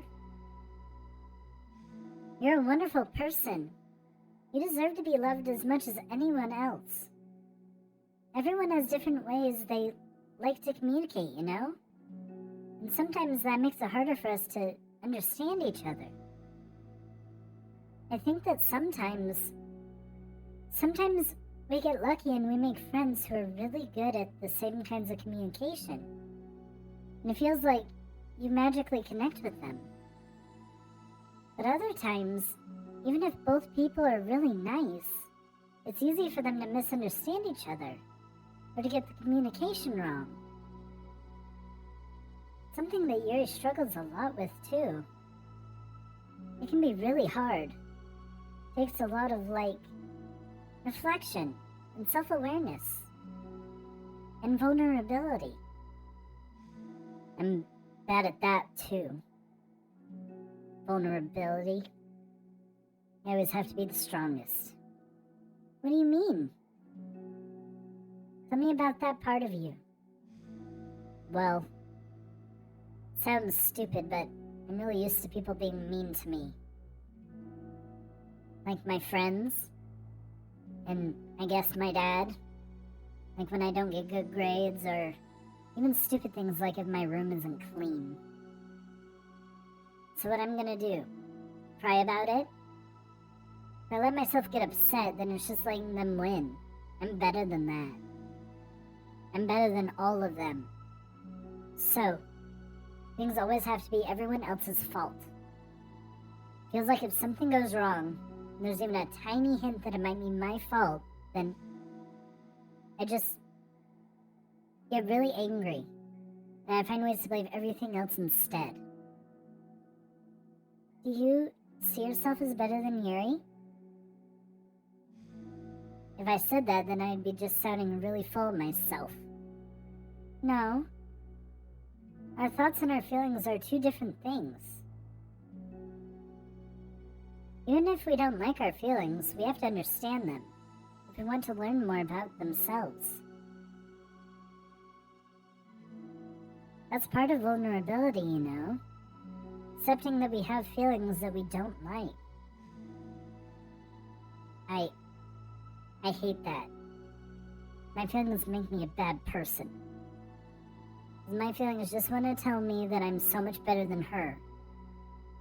That she's judgmental, know-it-all, who's stuck in her edgy phase, and that I'm just way above that garbage. But I'm terrible for feeling that way. You're not terrible. You are not your feelings. But you are not your feelings. Say that to yourself, out loud. Fine. I am not my feelings. The way that I like to picture it is that those feelings are like your roommate. You live in the same house, and you gotta see each other every day. And even if you can ignore each other for most of the time, you're gonna run into each other every now and then, and it's gonna make you feel like poop. So, the other option is to get to know each other. You can communicate and learn from each other. Maybe even help each other change for the better. Does that help you understand? How do you know so much about this stuff? I just have a roommate that can be really hard to get along with. Called depression. Depression? But you're like the happiest person I know. I am not my feelings.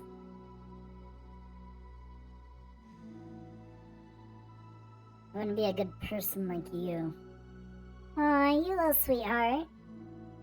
We're all good people. You and Yuri and Monika. And I think Yuri will eventually learn that about you. Natsuki remains silent, feeling a little overwhelmed. Despite Sayori's kind reassurance, a complicated mixture of pain and sadness seems to fill her, as if flowing from a wound inside her. Was it a result of her vulnerability? No. It wasn't as though she was inflicted a wound after becoming vulnerable. It was as though she began to rediscover the old wound, one that cannot simply be bandaged and left alone any longer.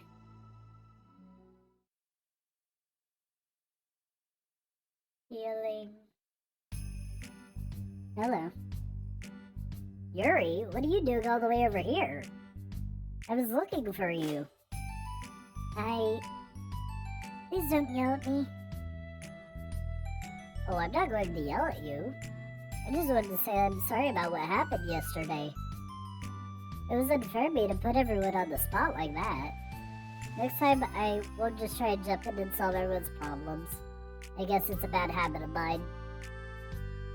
You're not mad at me? I thought you were the one mad at me. I was so awful yesterday. Yuri curls up, recalling the details of the argument. I can't even have a normal conversation without saying something wrong and making everyone upset. Hold on, that's not what happened at all. Let's talk about this, okay? Yuri pauses for a second and manages a nod. Monika takes a seat to her on the staircase. I'm having a lot of negative thought patterns and I can't get them away from me. What kind of negative thought patterns? Like, everyone hates me. Especially Natsuki. Oh, that's terrible. I don't think Natsuki hates you. How do you know? Well, because Monika thinks back to the time that she herself found herself in an altercation with Natsuki. and how a display of maturity from Monika was enough for Natsuki to reevaluate her own feelings as well. I think Natsuki is just naturally defensive. I think she acts mean when she feels the need to protect herself. But, you know, she's really not a bad person. In fact, I think she can be really thoughtful and considerate. She just, well, I guess the way it works is that she wants to receive some degree of kindness first, before she feels comfortable returning it. Oh. But that means the burden is on me. I don't know how to say things that make people like me. Every time I open my mouth, I just... Yuri shakes her head at herself and tugs on her hair. It's okay, Yuri. You don't need to beat yourself up. I think anyone would like you if they had the chance to get to know you. Well, unfortunately, the opposite is true. That's why I'm not talkative anymore in the first place. Because everyone used to think I was weird and talk about me behind my back. That's just what happens when I draw attention to myself. Natsuki even said she found it more respectable when people speak their minds, so I did. And then she hated me anyway. That was enough to confirm my fears. But Sayori and I like you, and we've gotten to know you a lot by now, right? Yuri doesn't seem to have a response. Hey, what do you think of Natsuki? I don't think about her. That's not what I meant, really. I was just wondering if you had an opinion of her. I do. What is it? Natsuki seems to bring out the worst in me, and I really feel ashamed of it. I like to think of myself as a fairly sophisticated person, so for someone to just treat me like I'm inferior despite my tastes, that's just the worst kind of insult coming from someone like her. It makes me think bad things about her. But everyone else seems to like her, so the only explanation is that it's me who's doing something wrong again. And my feelings about her are wrong. And I'm wrong to get upset over something so childish and inconsequential. No, Yuri. Feelings are never wrong. Well, they're not right. That's the thing. Feelings are never right or wrong, you know? They're just a state of being. That's why we don't always have control over them.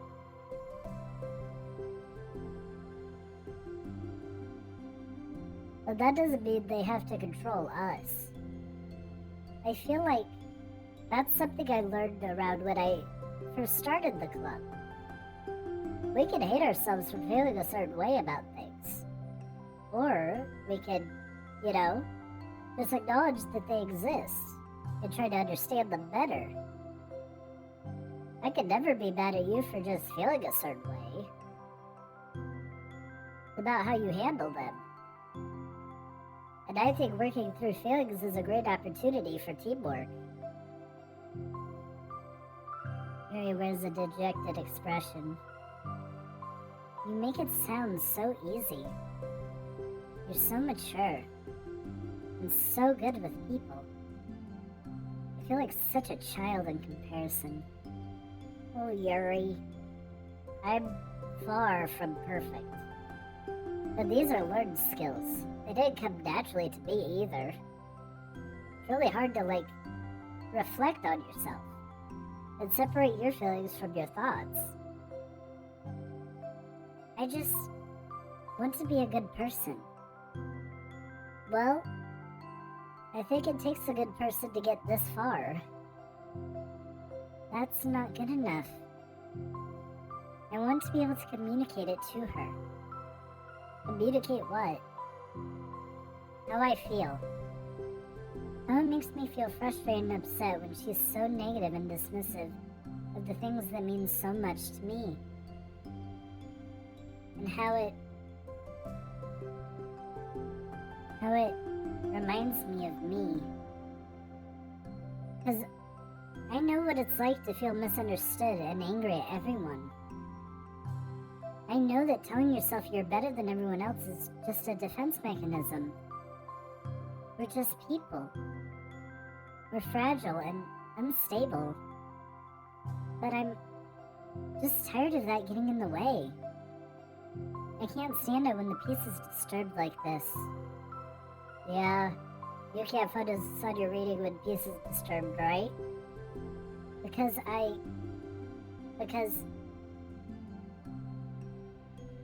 the literature club should be happy for everyone. Monika looks at Yuri in adoration. I feel like Sayori must be rubbing off on me, because I really want to hug you now. Sorry, I didn't mean to make you uncomfortable. No, I mean, well, if you wanted to, then I really wouldn't mind, so... Monika pulls Yuri into a short embrace. You're so gentle. And I love when you communicate your feelings. I feel lucky to get to see that side of you. And I'm sure Natsuki will too. I'm going to write her a letter. Oh, a letter? What a great idea. Just because I'm not good at talking. Especially under pressure. I always let my feelings get the best of me and I forget to say all the important things. And I say things I don't mean. Well, I think a letter would be wonderful. Such a nice way to communicate.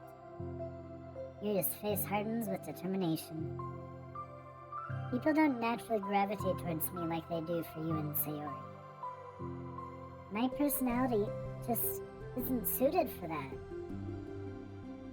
And I wouldn't want it to be. But something I've learned is that friendships don't always just magically appear out of thin air. For instance, I never would have seen myself making friends with someone like Sayori. We're opposites in a lot of ways. But I'm friends with her because she puts so much effort into understanding me so that we can get along. I think it was the same with you. You both gave me a lot of time and patience. And I wonder if she feels the same way. Natsuki? Yuri nods. I always thought that if I wanted to make more friends, I'd have to be somebody I'm not. That there's a type of person or a magical formula I have to follow in order to make someone like me. And that's just like me to think that. Always so occupied with myself that I fail to understand other people. Yuri shakes her head. Friendship happens when you think about the other person. When you offer time and effort to understand them and respect them and trust that they will also want to be a good person.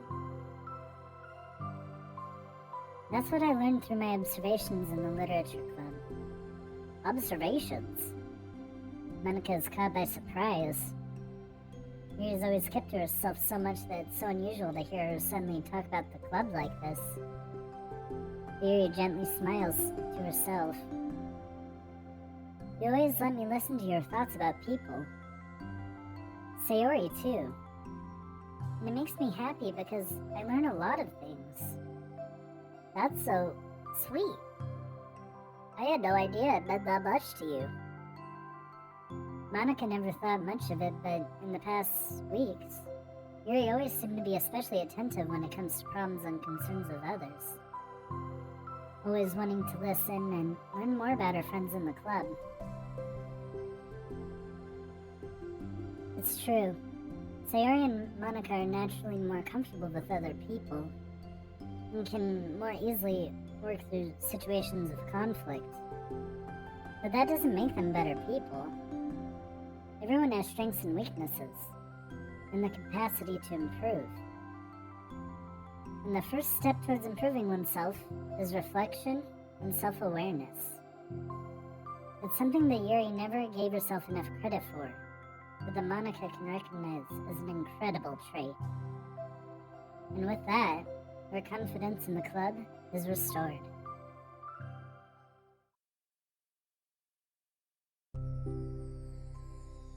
A very shy girl with long, pretty hair is wandering the bustling lunchtime hallways, her fists pressed into her collarbone. She finds the literature club president's classroom. She stands at the door, glancing all around her before peering inside. Monika is sitting and chatting with a group of unknown friends. Yeah, as expected, this is a bad idea after all. Suddenly, Monika glances towards the door, making the girl panic and duck out of sight.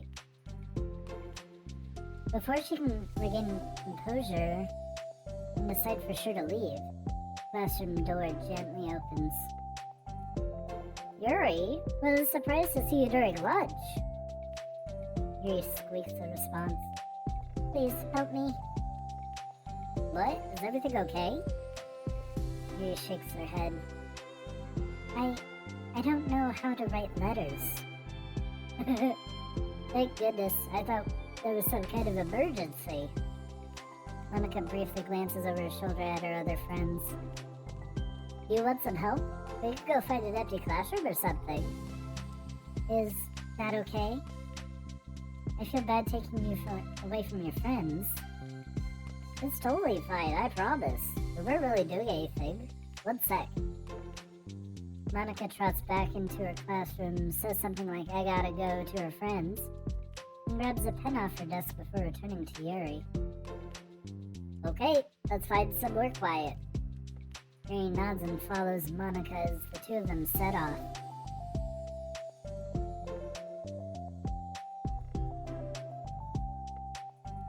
How are you today? Oh, me? Well, yes. Oh gosh, sorry. I was just caught off guard. I'm doing well today. Just tired. I never seem to get enough sleep during the week. How come? Oh, I don't know. I think I'm just easily distracted. I get really sucked into things and start neglecting the time. Me too. I do that too. Hey, this classroom's empty. Let's go in there. After peering inside, Monika opens the classroom door and the two of them enter.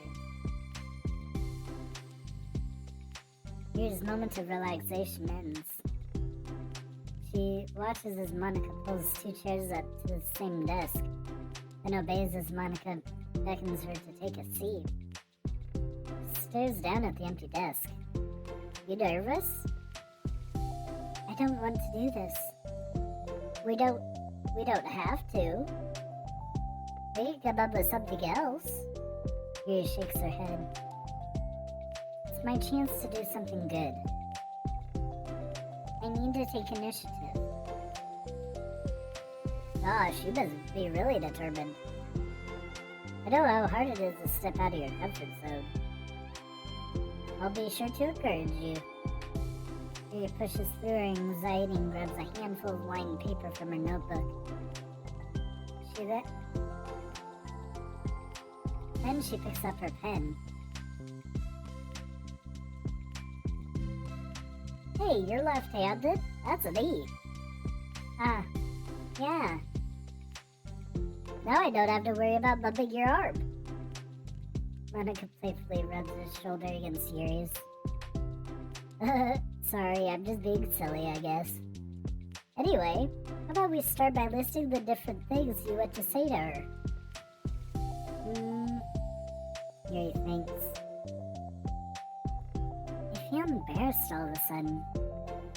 Well, it's okay. How about some of the things you said to me yesterday?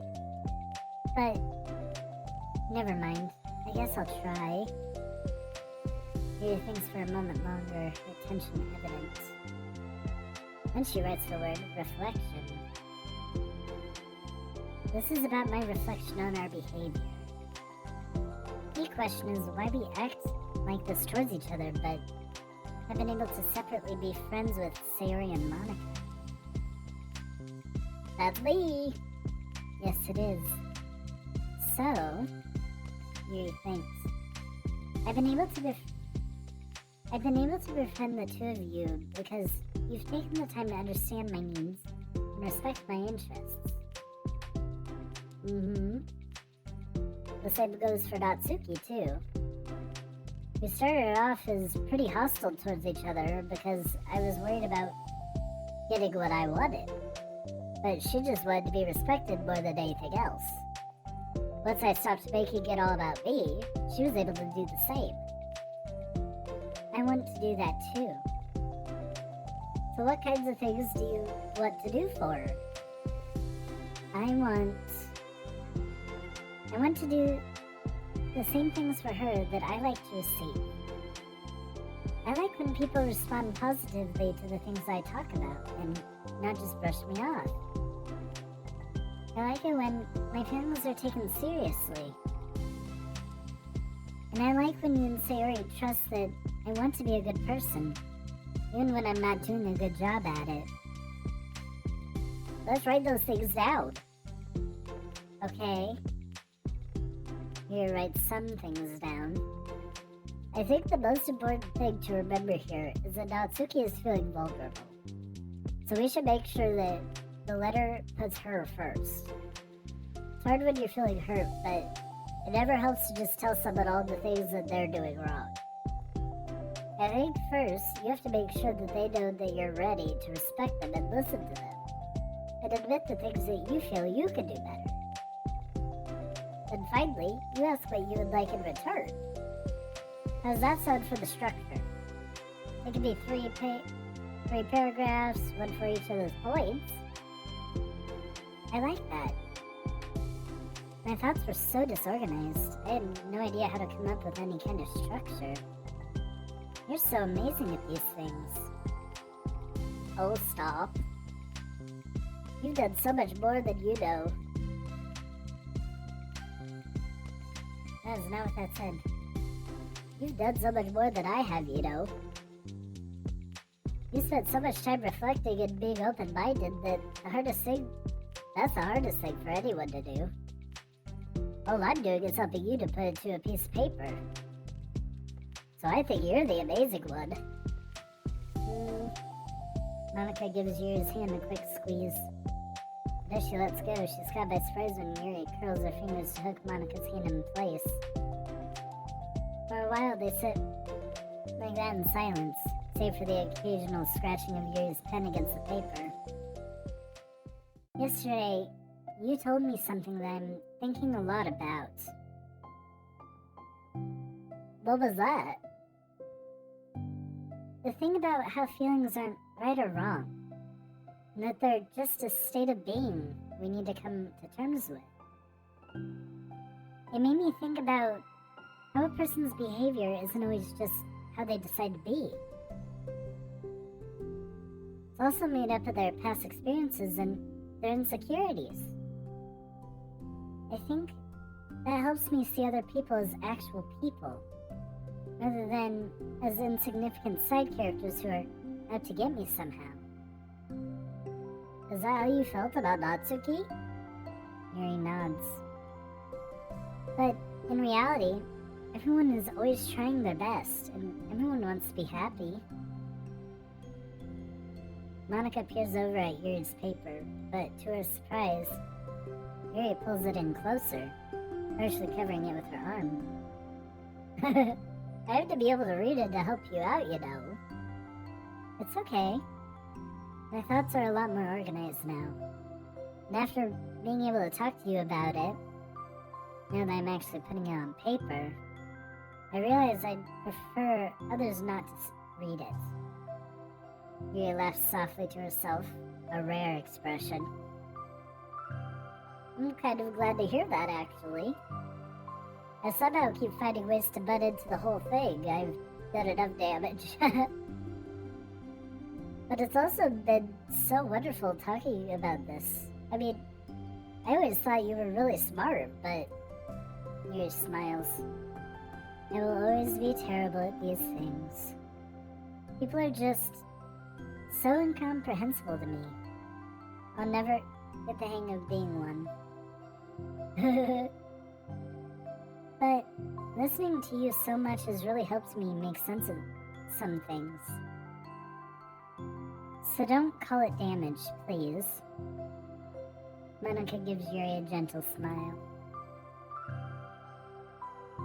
I can't believe I came to this club looking for fantasy geeks and all I got was real friends who value me. Is that a joke? Of course it is. I still can't tell with you. Sorry. No, I love it. Please, never change. As you wish. Yuri glances at the clock. We're almost... That's not what I thought. We're almost out of time.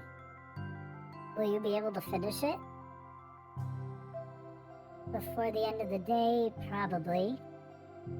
But I don't want to come to the club the same day that Natsuki reads it. I'm too shy. I could give it to her instead if you would like. Yuri nods.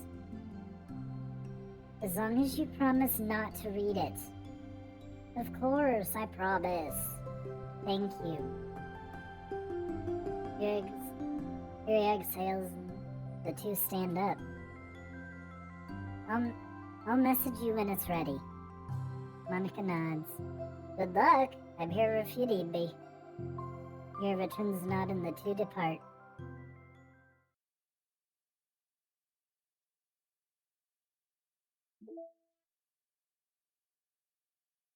Holy moly.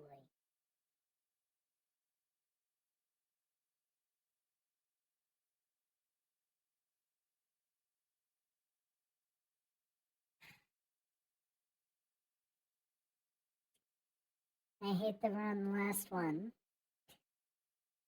But I don't think I can start that final chapter quite yet. Because I have to leave soon.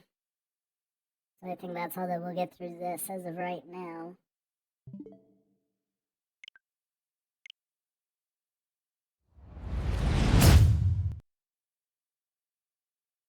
That was really good though. I enjoyed that.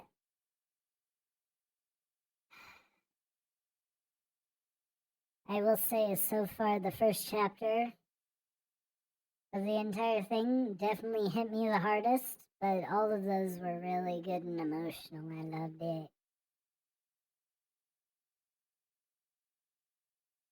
I just wish they wouldn't make me worry so much. Because they get very emotional and it's just, don't make me cry, not like this. That was fun. And I can't wait to be able to finish it. I'm curious for how they do finish it. Now, depending... We actually may be able to finish it today. I might be able to come back later. I'm not sure on that, though. I'm hoping that's the case. But, if that is the case, stay tuned.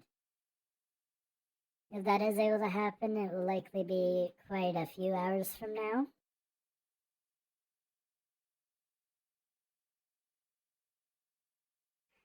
I'm also...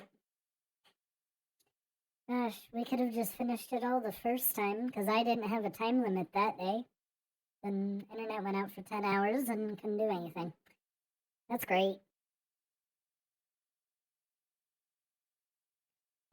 I've also been thinking a lot of what I want to do with you guys after we finish this game.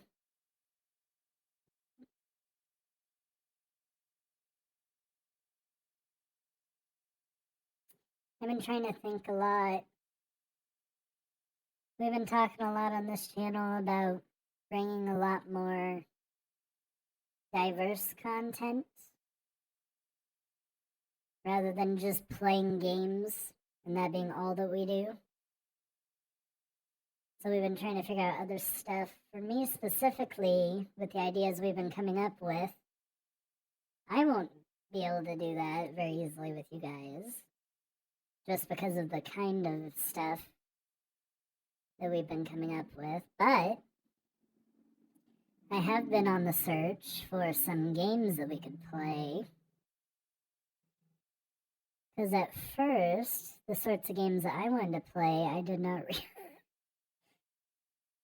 realize are not allowed on this website. I did not realize that. For the two certain ones I am speaking of, only one of them I see a direct correlation of why it would not be, but the other one I was a bit surprised on. So I've been on the lookout for a few more games and stuff we could play. And I think I found a few good options that we will figure out later. Ooh. Yeah, it's this fun day. I apologize for it being so long since I did last try to get this streamed, because that was a good 3 weeks ago now, which is crazy. But I just have not had the time since to be able to do it, and I apologize for that. So again, hopefully, if I can be back a little bit later tonight, hopefully we'll be able to finish it. If not, hopefully next week I'd be able to come back.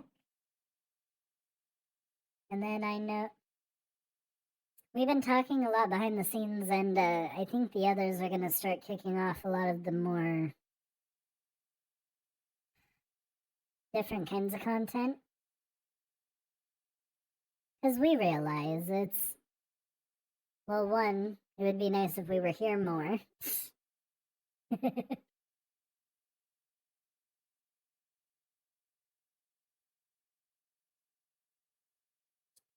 But we thought it would also be nice if we gave a little more different types of content that weren't just us playing games. Or at least if we're just playing games, we're having some sort of extra add-on to it. I'll get into that later. We've been talking about it a lot, so I think it's going to be getting put into practice soon, hopefully. And so you guys can look forward to that. And hopefully we can finish off this amazing story masterpiece very soon. Because we've also been working on... God. I just realized we've been working on this game collectively over the course of 3 months. When we fully could have had done within like 1 to 2. I apologize for that. So,